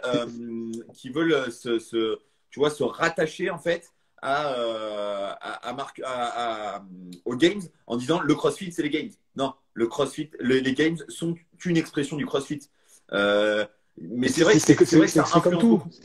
Les games, on va vulgariser le truc. Les games, c'est les championnats du monde du CrossFit. C'est Est-ce que exactement ça. le mec qui joue le week-end au basket en N1, est-ce qu'il va devenir LeBron James? Bah non, Certainement pas. très très très peu de chance. Le mec qui joue au City au foot, est-ce qu'il va devenir Mbappé? Non, il peut pas se comparer à ça parce que il y a plein d'autres choses qui rentrent en jeu. Donc ça sert à rien de se comparer. Si toi tu t'entraînes 4 fois dans ta box dans la semaine et que tu sais pas gérer ton entraînement, faut pas se comparer à Matt Fraser quoi. C'est super intéressant. Là, je passe un petit coucou à Thomas, là, Ouais, qui est entraîneur en Belgique, qui est yes, entraîneur de l'équipe je connais nationale bien. de Belgique en gym qui fait un super travail. D'ailleurs, pour ceux qui sont sur le live, qui font de la gym, je vous encourage vraiment à aller le voir parce qu'il fait un boulot de dingue. Pourtant, moi, je suis vraiment quelqu'un qui suis assez exigeant dans ce que je fais à l'entraînement. Mais Thomas, il fait vraiment un truc. Partout où il est passé, il a eu des résultats. Il fait un boulot absolument fantastique. Et pour le coup, lui, c'est l'un des meilleurs témoignages parce que je peux vous dire qu'il fait déjà des trucs vraiment top avec ses petites. Et il est tout le temps, tout le temps, tout le temps à la recherche de l'optimisation de la performance. Et j'ai vu d'ailleurs qu'il commençait à faire un petit peu l'initiation de l'haltéro avec ses petites. Et je trouve Et ça bah, tu vraiment vois, cool. je parle en son nom, hein, il pourra confirmer en commentaire. On a pas mal échangé après le premier confinement. Il nous demandait un peu notre avis sur comment faire la prépa, comment inclure des mouvements de renfo et des mouvements vraiment de squat, de soulevé de terre, de presse, etc. à ces petites athlètes. Bon, nous, on connaît rien en gym. Du coup, avec Simon, on a un peu analysé les efforts que ça demandait. Donc, on lui a donné deux, trois pistes.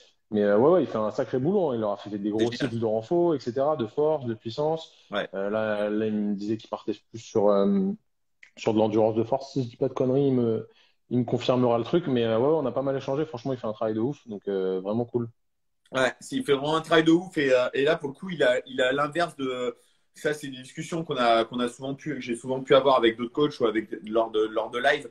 Beaucoup de gens qui me disent, mais pourquoi tu partages ce que tu sais? Parce que si tu partages, à un moment donné, les gens vont faire pareil que toi. Et c'est le truc complètement absurde. Mais Ça, c'est français, ça. en fait ce mec-là, tout ce qu'il fait, il partage absolument tout.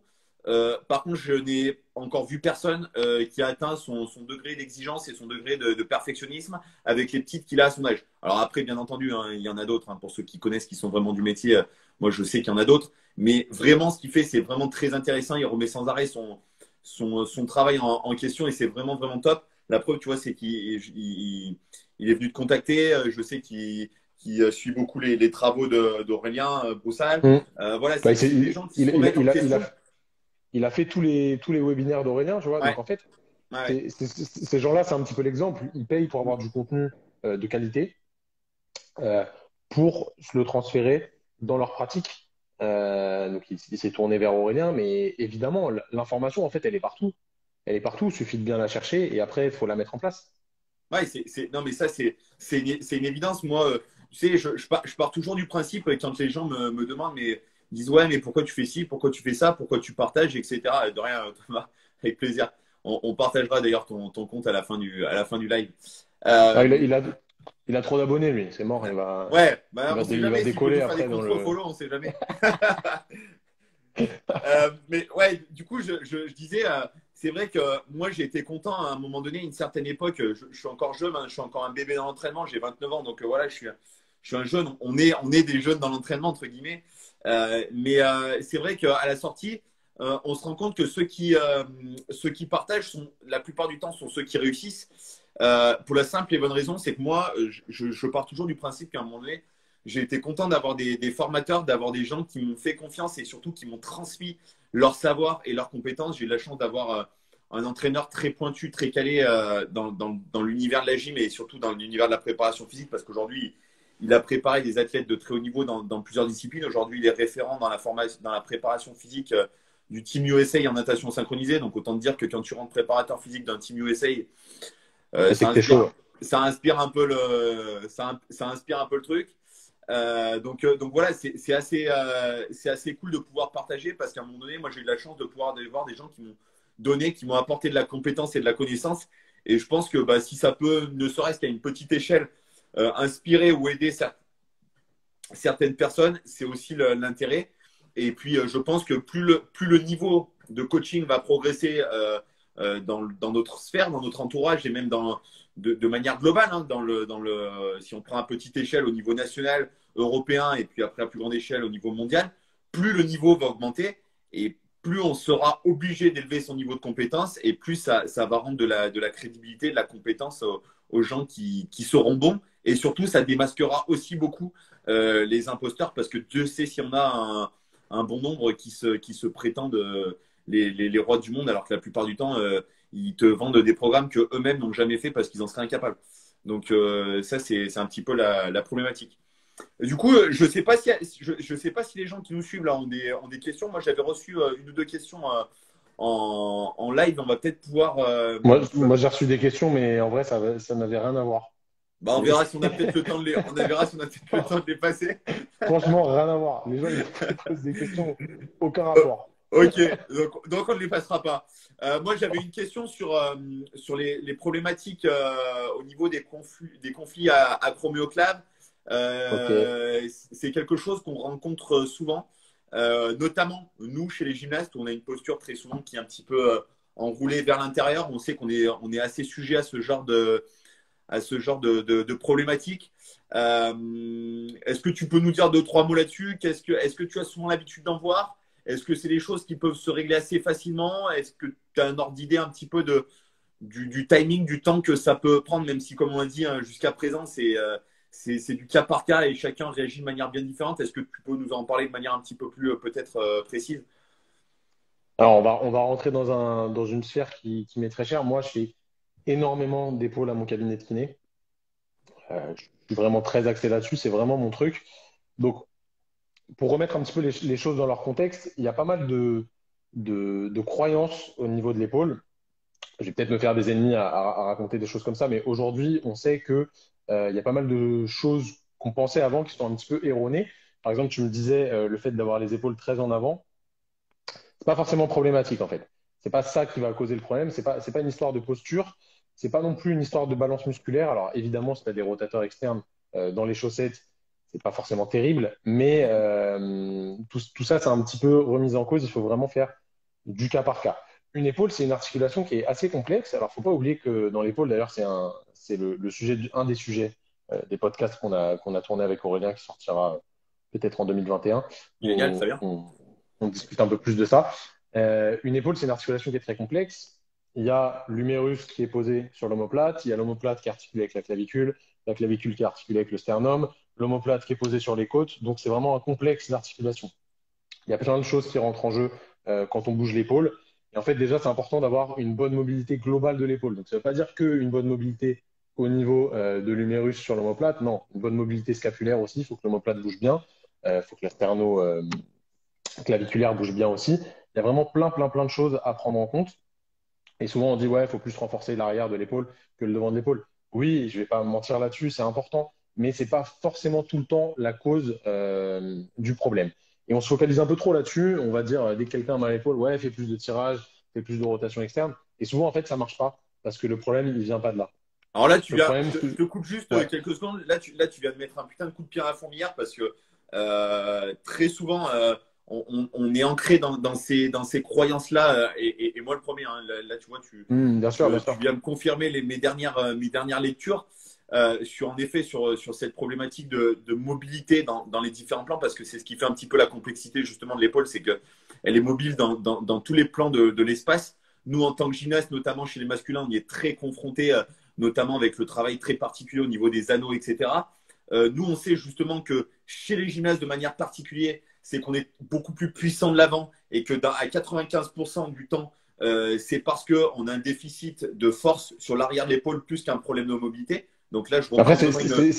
c'est normal que tu sois plus puissant de l'avant parce que c'est ça dont tu as besoin pour ton sport. Donc, en fait, Oui, voilà, c'est juste c'est on est juste de l'adaptation. dans une problématique liée à l'activité. Et c'est pour ça que nous, en gym, on sait que pour le coup, 95% des conflits acromioclaves sont liés à un déficit de force de la partie postérieure par rapport à la partie antérieure. Mais là où c'est très intéressant, c'est que, ce que je veux dire par là, c'est que tout, tout n'est pas lié. Ça veut dire que tu viens de le dire très justement, on nous a dit pendant des années que c'était uniquement lié à ça. Pour le coup, pour la gym, c'est le cas, mais dans beaucoup d'autres sports, ça n'est pas forcément le cas. Donc je te laisse, du coup, je suis désolé, je t'ai coupé, mais je trouvais ça très Pas important de souci. d'appuyer là-dessus parce que T'inquiète. c'est intéressant. Alors, en fait, bon, du coup, l'épaule, en plus de ça, l'humérus, vous voyez à peu près tous comment c'est fait un humérus, ça a une grosse tête en haut. Vraiment, ça ressemble un petit peu à ça, qui vient se plaquer contre l'omoplate. Et l'omoplate, la région où l'humérus se plaque, c'est tout petit. C'est vraiment comme un tee de golf, c'est minuscule. Et du coup, il y a un gros truc sur un truc tout petit. Du coup, c'est une articulation qui est un petit peu instable. On appelle ça comme ça parce que gros sur petit, en plus concave sur convexe, ça pose un petit peu un petit peu problème. Du coup, en fait, il faut que les muscles qui soient autour de cette articulation-là, donc la coiffe des rotateurs, ils viennent tout le temps bien plaquer la tête humérale contre l'omoplate. Et en fait, il faut que ces muscles, on va revenir un peu sur la mobilité, il faut que ces muscles ils soient forts dans toutes les amplitudes de mouvement.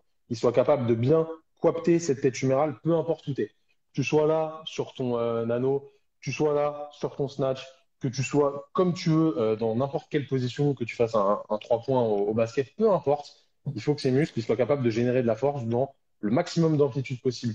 Et souvent, le problème, il est là. Les gens, ils vont se mettre à la gym, ils vont se mettre au crossfit, ce que tu veux. Ils vont faire des ring muscle-up, ils vont réussir à le passer avec un gros keeping de bourrin. Sauf que quand ils vont arriver dans cette position ici, ils vont pas avoir la capacité à générer beaucoup de force au niveau de leur tissu, au niveau de leur épaule. Et du coup, et ben, ça va surcharger fortement, fortement tous les tissus qui sont au niveau de l'épaule. Alors, je parle pas que de la coiffe, évidemment, plein d'autres tissus qui rentrent en jeu. Et surcharge, surcharge, avec une mauvaise récupération, parce que quand on fait du crossfit ou quand on fait de la gym, on s'entraîne très régulièrement et on ressollicite les mêmes muscles quasiment à chaque séance. Et ben, au Exactement. bout d'un moment, la capacité d'adaptation du tissu, elle se détériore et ça commence à se mettre en inflammation, zone rouge. Fais gaffe, t'es en train de me mettre trop de contraintes. Du coup, le corps, boum, il allume le voyant et ça crée de la douleur pour nous prévenir qu'on est en train de trop tirer sur la zone. Donc, soit trop de tension, soit pas assez de tension. Il y a certaines personnes qui font rien de leur journée, qui puis le week-end, ils vont passer le taille haie pendant des heures. Bah là, mon Épaule gars, t'as éclatée. rien fait. Et puis là, trop, l'épaule, elle n'aime pas trop. Donc, c'est vraiment une région qui est très particulière dans le corps. On n'explique pas encore tout, je vais pas te mentir, hein. On n'explique pas tout ce qui se passe au niveau des épaules actuellement pour expliquer les douleurs. On sait qu'encore une fois, les douleurs, elles sont d'origine multifactorielle. Mais dans les sports dont on parle, c'est souvent un problème de surcharge plus qu'un problème de faiblesse ou autre. Donc, évidemment, pour régler ce problème de surcharge, il va falloir renforcer pour rendre le tissu plus à même, plus capable de tolérer la charge d'entraînement. Parce que le but, c'est pas de s'entraîner moins. Non, le but, c'est de continuer à progresser et à performer. Donc, il va falloir rendre les tissus plus forts, plus intelligents, mieux contrôlés pour aller continuer à s'entraîner, progresser, etc. Donc, en fait, il faut faire les choses step by step. Il faut laisser au tissu le temps de s'adapter. Il ne faut pas trop charger comme un fou au début, mais on peut y aller vraiment progressivement et il n'y a pas de souci. Mais encore une fois, tous ces concepts-là, tu me parles de conflit, je détruis un peu ça, je suis pas sympa. Ah, Aujourd'hui, mais on si, parle plus t'as trop. raison. T'as On, raison parce que on, c'est on, des. on, on n'aime plus trop parler de conflit parce qu'en fait, dans l'idée de conflit, on a l'impression qu'il y a un truc qui se bagarre, qu'il y a des tissus qui sont impactés par d'autres tissus, que ça crée de la lésion. Et ça, c'est très nocif pour l'idée que bah, je ne pourrais plus jamais lever le bras correctement.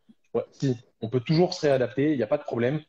Tout n'est pas fixé dans le temps. Tant qu'on ne tire pas trop sur la corde et qu'on sait adapter notre entraînement et faire ce qu'il faut à côté pour gérer tout ça, alors oui, on peut y arriver. Mais je ne peux pas donner de recette miracle. Je suis incapable aujourd'hui de donner une recette miracle parce que c'est trop individuel pour te dire il faut faire des rotateurs externes, il faut faire de la stabilité, il faut faire de la proprio. Non, il y a plein de choses qui rentrent en jeu. Ce que je peux te dire, c'est que très très souvent, il y a un mauvais contrôle scapulaire, il y a une faiblesse des muscles, pas que fixateurs de la scapula, donc pas que les muscles qui tirent vers l'arrière, mais les muscles qui mobilisent la scapula, on va avoir une faiblesse du trapèze inférieur, du trapèze moyen, même du trapèze sup, du dentelé. Donc il y a vraiment beaucoup de choses à faire. Évidemment, le renforcement, il prend une part très importante là-dedans, mais le contrôle de l'épaule et donc la mobilité, la capacité à générer de la force dans des amplitudes extrêmes, elle prend une part plus importante. Donc je suis désolé, je simplifie vachement le truc, Non, mais c'est très euh, bien, tu mais c'est vulgarises la et c'est. réalité, quoi. Ouais, tu vulgarises et c'est très bien aussi. Et j'ai volontairement repris, tu vois, les termes qui m'étaient posés dans la question de j'ai un conflit Ouais, bien sûr, non, mais bien acromioclaviculaire. sûr, évidemment, Et, évidemment. qui d'autant plus, en plus, c'est très intéressant que tu casses un petit peu ces propos parce que la plupart du temps, des fois, les gens ne sont même pas allés voir un médecin ou un kiné ou un ostéo qui leur ont dit ça. Ils sont allés voir sur Internet et ils ont vu que, tiens, lorsque tu avais une douleur à peu près dans cette zone, ça devait être une douleur, un conflit acromioclaviculaire. Autre chose très intéressante dont tu as parlé, on parle très souvent des rotateurs de la coiffe, mais finalement sans trop même savoir ce qu'il en est. Et je suis tout à fait d'accord. Moi, tu vois, par exemple, chez les gymnastes que j'entraîne, notamment chez les masculins, où on a besoin d'une stabilité très importante parce qu'on va être éminemment souvent sur les membres supérieurs, c'est-à-dire à 80% du temps, alors que chez les filles, ça va être l'inverse, elles vont être beaucoup plus sur les membres inférieurs. Chez les garçons, on Mhm. va être obligé d'avoir un contrôle sur la scapula de manière globale, sur la ceinture scapulaire. Moi, je parle très souvent de renforcement de la ceinture scapulaire parce que parler de renforcement de l'épaule, pour moi, il n'y a pas de cohérence.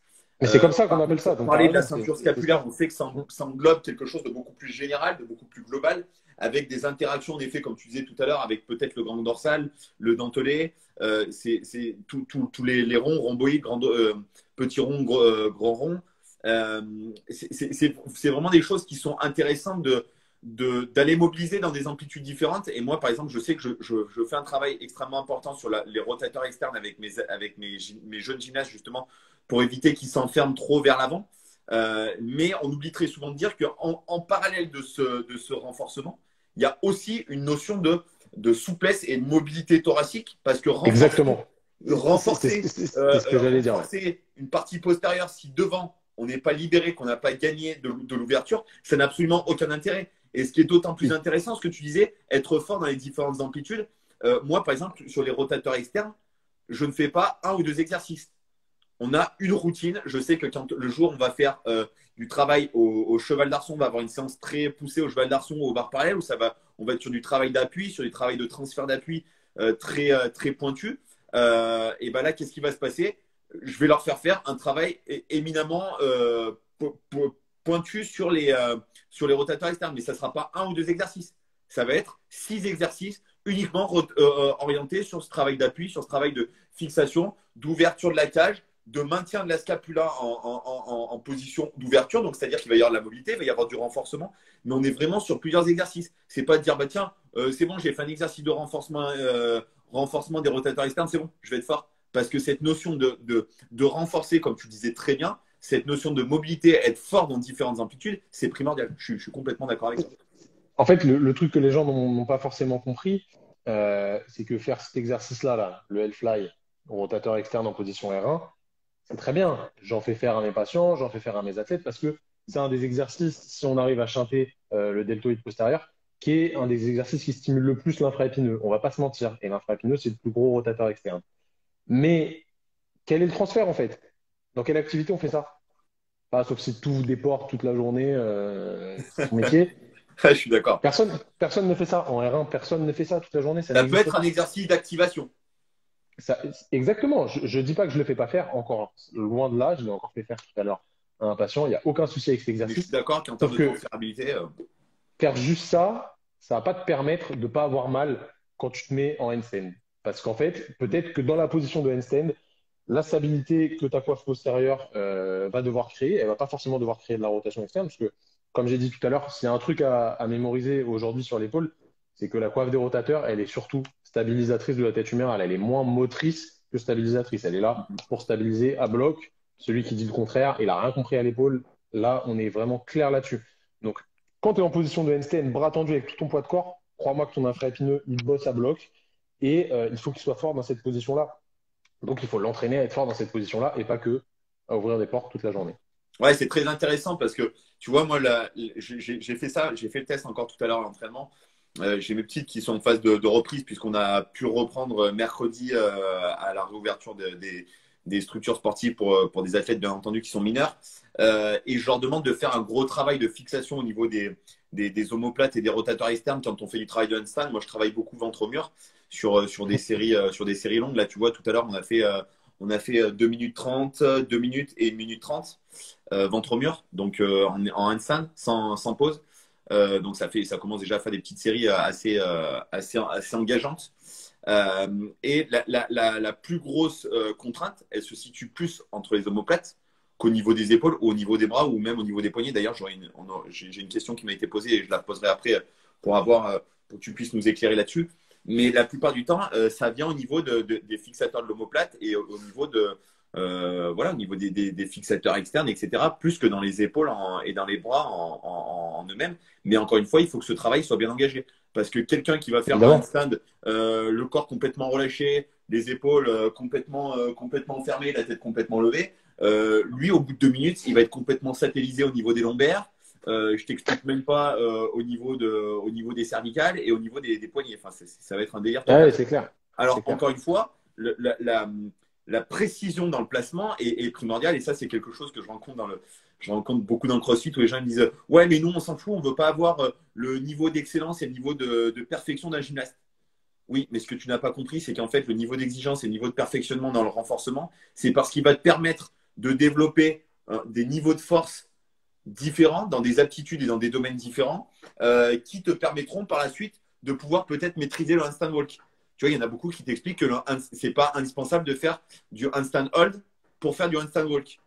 Je suis absolument d'accord, parce que c'est complètement l'inverse. Mais par contre, si tu veux être capable de faire l'inverse d'un geste, il faut déjà que tu sois déjà capable de faire du handstand hold. Une fois que tu es capable de stabiliser ton corps, tu es capable de le déstabiliser, de le mettre en mouvement. Là, il n'y a aucun problème. Donc après, à part des petits génies ou des gens qui sont très forts au niveau de la ceinture SCAT, qui sont capables de marcher sur les mains sans même avoir besoin de faire du hold, ok.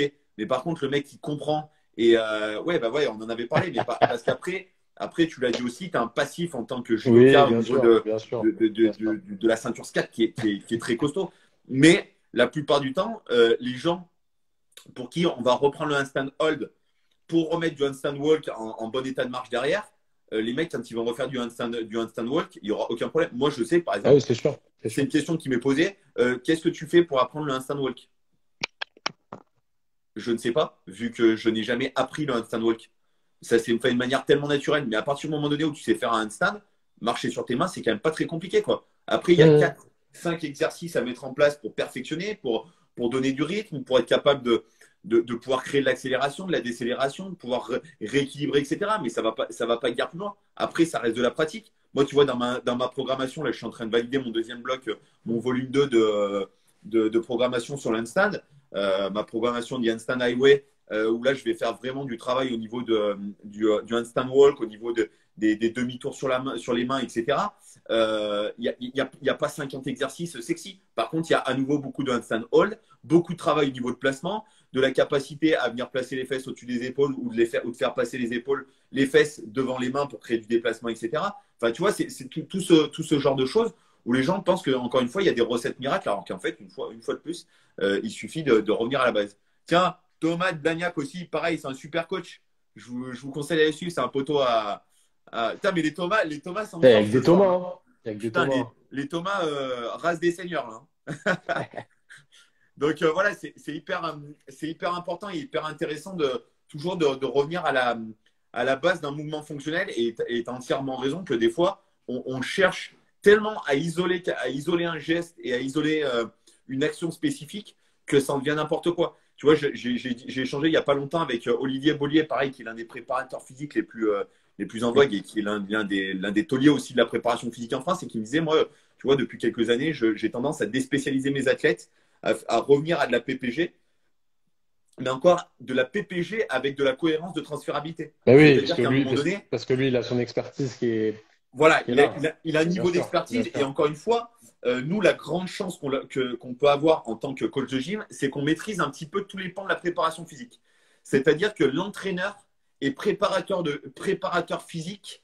En fait, c'est le même métier, quoi. Il y a très peu Oui, de préparateurs physiques qui viennent intervenir dans l'univers de la gym. C'est pour ça qu'on a une base de connaissances et de transférabilité qui est énorme. Mais encore une après, fois, c'est une grosse chance.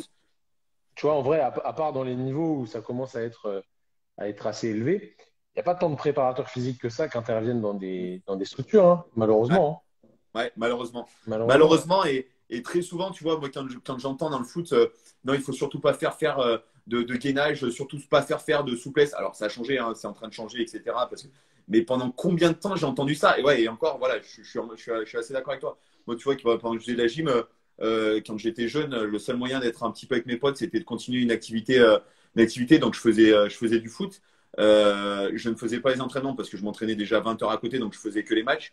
Donc j'arrivais, autant te dire que j'avais un niveau de conditionnement physique déjà qui était à peu près 7 planètes au-dessus des autres. J'étais gardien, donc autant te dire qu'en étant gardien et Oui, ça allait. gymnaste, ça allait, j'avais pas trop besoin de cardio non plus. Donc je me débrouillais plutôt pas trop mal. En plus, j'avais des bonnes aptitudes. Voilà, j'étais physiquement assez fort, bon niveau de souplesse, bon niveau de mobilité. Donc, t'imagines en termes de vivacité, en termes de. Voilà, je me débrouillais pas trop mal. Et en fait, tu te rendais compte que quand tu parlais de force, quand tu parlais de souplesse, mais c'était, tu vois, c'était vraiment un mythe. Enfin, fallait pas en parler, quoi. C'était quelque chose c'était vrai. Quand je vais exagérer avec le terme, mais c'était un tabou. Mhm. Et je pense que c'est même toujours encore un peu tabou. Et nous, enfin, moi, je pense que dans la gym, on a de la chance justement d'avoir toujours été formé en tant que préparateur physique et entraîneur. Mais Je pense que c'est vraiment une grande chance. il y a plein de mythes comme ça qui perdurent, parce qu'il y a des mauvaises personnes qui les font perdurer. Et si tu fais de la force, tu vas être lent. Si tu fais, oui, effectivement, si tu fais de la force mal faite, tu vas être lent. Mais quand les choses sont bien faites, il n'y a pas de problème. Et le transfert dans l'activité, il se fait naturellement. Et franchement, Ouais, encore une fois, c'est- je suis d'accord avec toi. C'est une histoire de cohérence. Après, moi, c'est ce que je dis, l'avantage justement que nous on peut avoir, et c'est un point que tu soulevais tout à l'heure, entre la cohérence entre les préparateurs physiques et après la transférabilité sur le terrain, c'est que nous, en tant qu'entraîneur de gym, si tu veux, on a la connaissance fine du terrain, donc on sait exactement vers quoi on doit pencher sur la préparation ben physique. oui, c'est ça, Et bien c'est sûr. surtout qu'on peut interagir de manière immédiate. C'est-à-dire Mais qu'on a un carrément. souci dans la technique, dans la minute qui arrive, on est en mesure de mettre en place une situation qui va pouvoir corriger, mettre en place une situation de renforcement. Je vois mal dans une séance de sport collectif, etc., en pleine mise en place d'un système, en pleine mise en place d'un système ou d'une stratégie d'équipe. Stop, on bloque la séance parce qu'un tel, il n'est pas prêt, donc on va lui. C'est pas possible. C'est pas Ah, c'est possible, pas jouable, bien même dans sûr. un sport individuel c'est assez compliqué parce que la plupart du temps, la pratique est détachée. Donc, tu vois, c'est vrai que la gym et l'haltérophilie, on a ces particularités que le renforcement physique, il fait partie de la discipline en elle-même, en fait, si tu veux. Le niveau de force et les skills, pour être plus générique, les skills font partie de l'activité en elle-même. Et ça, je trouve ça très intéressant parce que du coup, ça te permet de créer des niveaux de transférabilité, etc., qui sont somme toute très intéressants, quoi. Carrément. Je suis complètement J'ai- d'accord. Ouais. Du coup, j'avais une autre question. Alors ça, c'est une question. Bon, j'ai la réponse, mais c'est intéressant d'avoir justement un avis différent et qui plus est le tien. J'ai des douleurs récurrentes au poignet en handstand. Euh, comment je, comment je peux arriver à réduire ces douleurs? Ah, c'est difficile à dire parce que l'articulation du poignet, c'est vraiment une articulation qui est un peu spécifique. Il y a beaucoup de petits os au niveau de la main qui rentrent en jeu. Au niveau du poignet, il y a quand même deux os principaux, faut pas les oublier. Euh, Ce qui arrive souvent, en fait, c'est un manque de stabilité parce que je pense, tu vas me dire ce que tu en penses, les gens n'arrivent pas à bien activer leurs mains, justement l'étage du dessous, pour générer de la tension dans le sol. Et Ouais. du coup, ils mettent énormément de contraintes en extension au niveau du poignet, alors qu'ils pourraient réduire un petit peu cette contrainte en ayant une meilleure assise, un meilleur grip au niveau de la main. Alors, c'est pas vraiment un grip, on va démystifier le truc, mais euh, l'idée, c'est que si la main est plus forte et qu'on arrive à mieux gérer cette tension au niveau du poignet, bah forcément, on en mettra un petit peu moins sur le poignet et un peu plus sur l'étage du dessous. Et normalement, la main, elle est quand même apte à recevoir un petit peu de charge.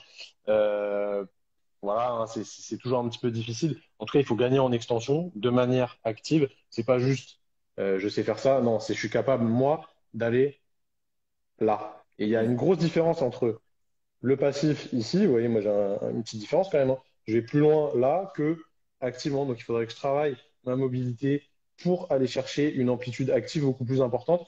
Et là, je serai à même de produire de la tension avec tous les muscles de mon avant-bras qui vont venir stabiliser mon poignet. Et du coup, j'aurai forcément moins de douleur. Donc, un petit travail actif de mobilité au niveau du poignet et arriver à mieux stabiliser au niveau de la main. Je sais pas ce que tu en penses, toi, qui est un peu plus Alors, spécialisé là-dedans. ouais, je partage complètement ce que tu es en train de dire. S'il y avait un parallèle à faire, je ferais le parallèle avec les squats. Où là, moi, j'ai fait, je sais pas si tu as suivi un petit peu ce que j'ai fait j'ai fait squat everyday pendant 80 jours, Ok. 80 jours non-stop, à squatter Ouais, des 1 RM tous les jours, 1 RM du jour, je précise. pour Si être vous voulez propre, ouais. revoir mon live sur le squat, j'explique un peu le principe de squat everyday. Le principe justement de squat everyday, c'est de squatter sans ceinture et de squatter pieds nus pour Normal. l'activation des capteurs podales, etc. Et du coup, j'en reviendrai un petit peu, la base, j'en reviendrai un petit peu à la même chose finalement sur les mains.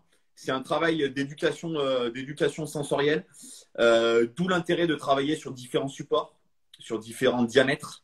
Nous, on a de la chance en gym d'avoir cette richesse de supports, que ce soit sur les parallèles, que ce soit sur une barre fixe, que ce soit sur une barre asymétrique. On a des diamètres qui sont complètement différents. On a des supports qui sont durs, on a des supports qui sont mous. Arriver à travailler dans l'instabilité, etc. Tu montrais ta souplesse et ta mobilité au niveau du poignet voilà quelle est ma mobilité de poignet. Je suis au max et là, je me mets vraiment tarif.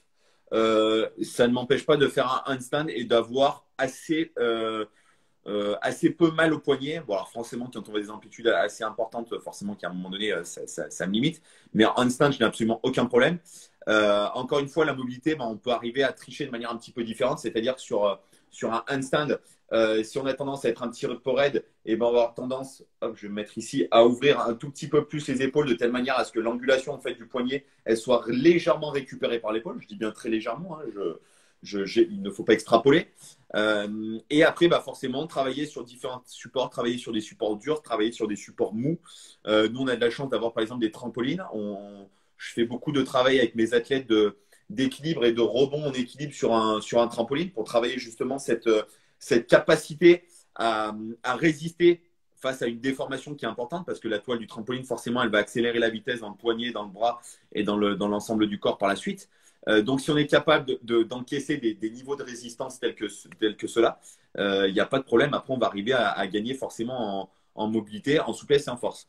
Petite anecdote, moi, par exemple, dans ma carrière de gymnaste, sur les alentours des 13-14 ans, j'avais de grosses douleurs de poignet, etc. Et on a, nous, ce qu'on appelle en gym des poignées de force. Donc, c'est des poignées en cuir qui sont assez épais et qui permettent justement de limiter l'amplitude articulaire. Et je me suis rendu compte que plus je les mettais et plus j'avais mal.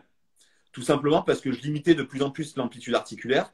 Et aujourd'hui, aujourd'hui, ça fait déjà maintenant un bon bout de temps, ça fait une petite dizaine d'années, que je me force en fait à certains agrès à ne plus prendre mes poignets. Au sol, je ne prends plus mes poignets. Au barre parallèle, je ne prends plus mes poignets. Alors je les mettais avant. Au saut, je les prends parce que l'impact est vraiment très violent et il faut protéger parce que pardon, j'ai failli m'étouffer. Sinon, on est amené à avoir des impacts et qui peuvent amener à des blessures assez Ouais, c'est sûr, importantes. ouais. C'est Voilà. sûr. Et après, aux arçons, parce qu'il y a une extrême sollicitation. Et encore que aux arçons, je fais l'effort de toujours m'échauffer sur mes séries de base sans les poignets, vraiment pour mobiliser et pour aller gagner dans les amplitudes. Et là, on revient vraiment sur ce que tu disais tout à l'heure, sur cette notion de mobilité, c'est-à-dire de renforcer le poignet dans des amplitudes importantes. Et le problème d'utiliser des poignées de force et des supports de manière permanente, ça va nous amener justement à renforcer, enfin, à limiter l'amplitude et du coup à affaiblir le poignet dans des amplitudes. Alors, ça peut être le poignet, ça peut être le genou, ça peut être l'épaule, etc. Mais je pense que c'est très intéressant de parler justement de cette force en amplitude et de la solliciter, parce que si elle n'est pas sollicitée, bah forcément qu'à un moment donné, vous imaginez bien que ça sera compliqué de l'entretenir et surtout de pouvoir progresser sur ça. C'est clair. C'est clair. Ok, bah écoute, on a fait un beau live d'1h40. Ouais, Euh, et encore, on aurait pu parler encore plus longtemps, je pense, mais à Ouais, refaire. ouais, ouais, on sera peut-être amené à en refaire un en 2021 et pourquoi pas si on est amené à bouger, peut-être à se rencontrer, à se faire un petit podcast ou un truc dans le style. Ça sera Vas-y, avec plaisir. pas de Juste souci. avant de se quitter, dis-nous où on peut suivre tout ton travail, où on peut éventuellement te contacter. Je remettrai ça en description. Évidemment, là, on est le plus actif, c'est sur Instagram, donc training.thérapie, training en anglais, thérapie en français. Vous nous envoyez des messages, on répond jamais dans la minute, mais on répond à tout le monde, on prend le temps de répondre à tout le monde. Sur notre site internet training-thérapie.fr, il y a un petit blog où chaque week-end, on met des articles où justement on met plus de choses que sur Instagram parce que là, on est moins limité, c'est nous qui écrivons. On est moins limité par la taille et par la durée de ce qu'on peut mettre. Donc, on essaie de vulgariser des choses comme la mobilité, etc. Voilà, sur nos réseaux, on est facilement dispo. Et puis voilà, quoi. Il y a pas de souci pour discuter de tout ça de manière plus profonde. Ok. Bah écoute, en tout cas, c'est cool. Merci d'avoir répondu à mon invitation. Un Ça nous aura plaisir. permis d'échanger et puis de donner un petit peu nos différents points de vue, nos différentes méthodes. Et puis on se rend compte que finalement, lorsqu'on est assez réfléchi, lorsqu'on est assez pointu dans ce qu'on fait, en principe, les choses se rejoignent et les résultats sont là puisque à l'heure actuelle, vous faites partie des comptes Instagram assez très actifs est très pertinent dans le domaine et Dieu sait s'il y a des mauvais, mais Dieu sait s'il y a aussi des bons et il faut les mettre en avant. Donc n'hésitez pas parce que c'est vrai que toi et ton équipe, vous êtes assez réactifs et dès il y a un petit souci, bah, vous êtes toujours là pour répondre de manière assez pointue tout en vulgarisant l'information. Bien sûr. Voilà, Vous, c'est vous, vraiment vous, cool. vous pouvez nous envoyer des messages si vous avez mal quelque part, etc.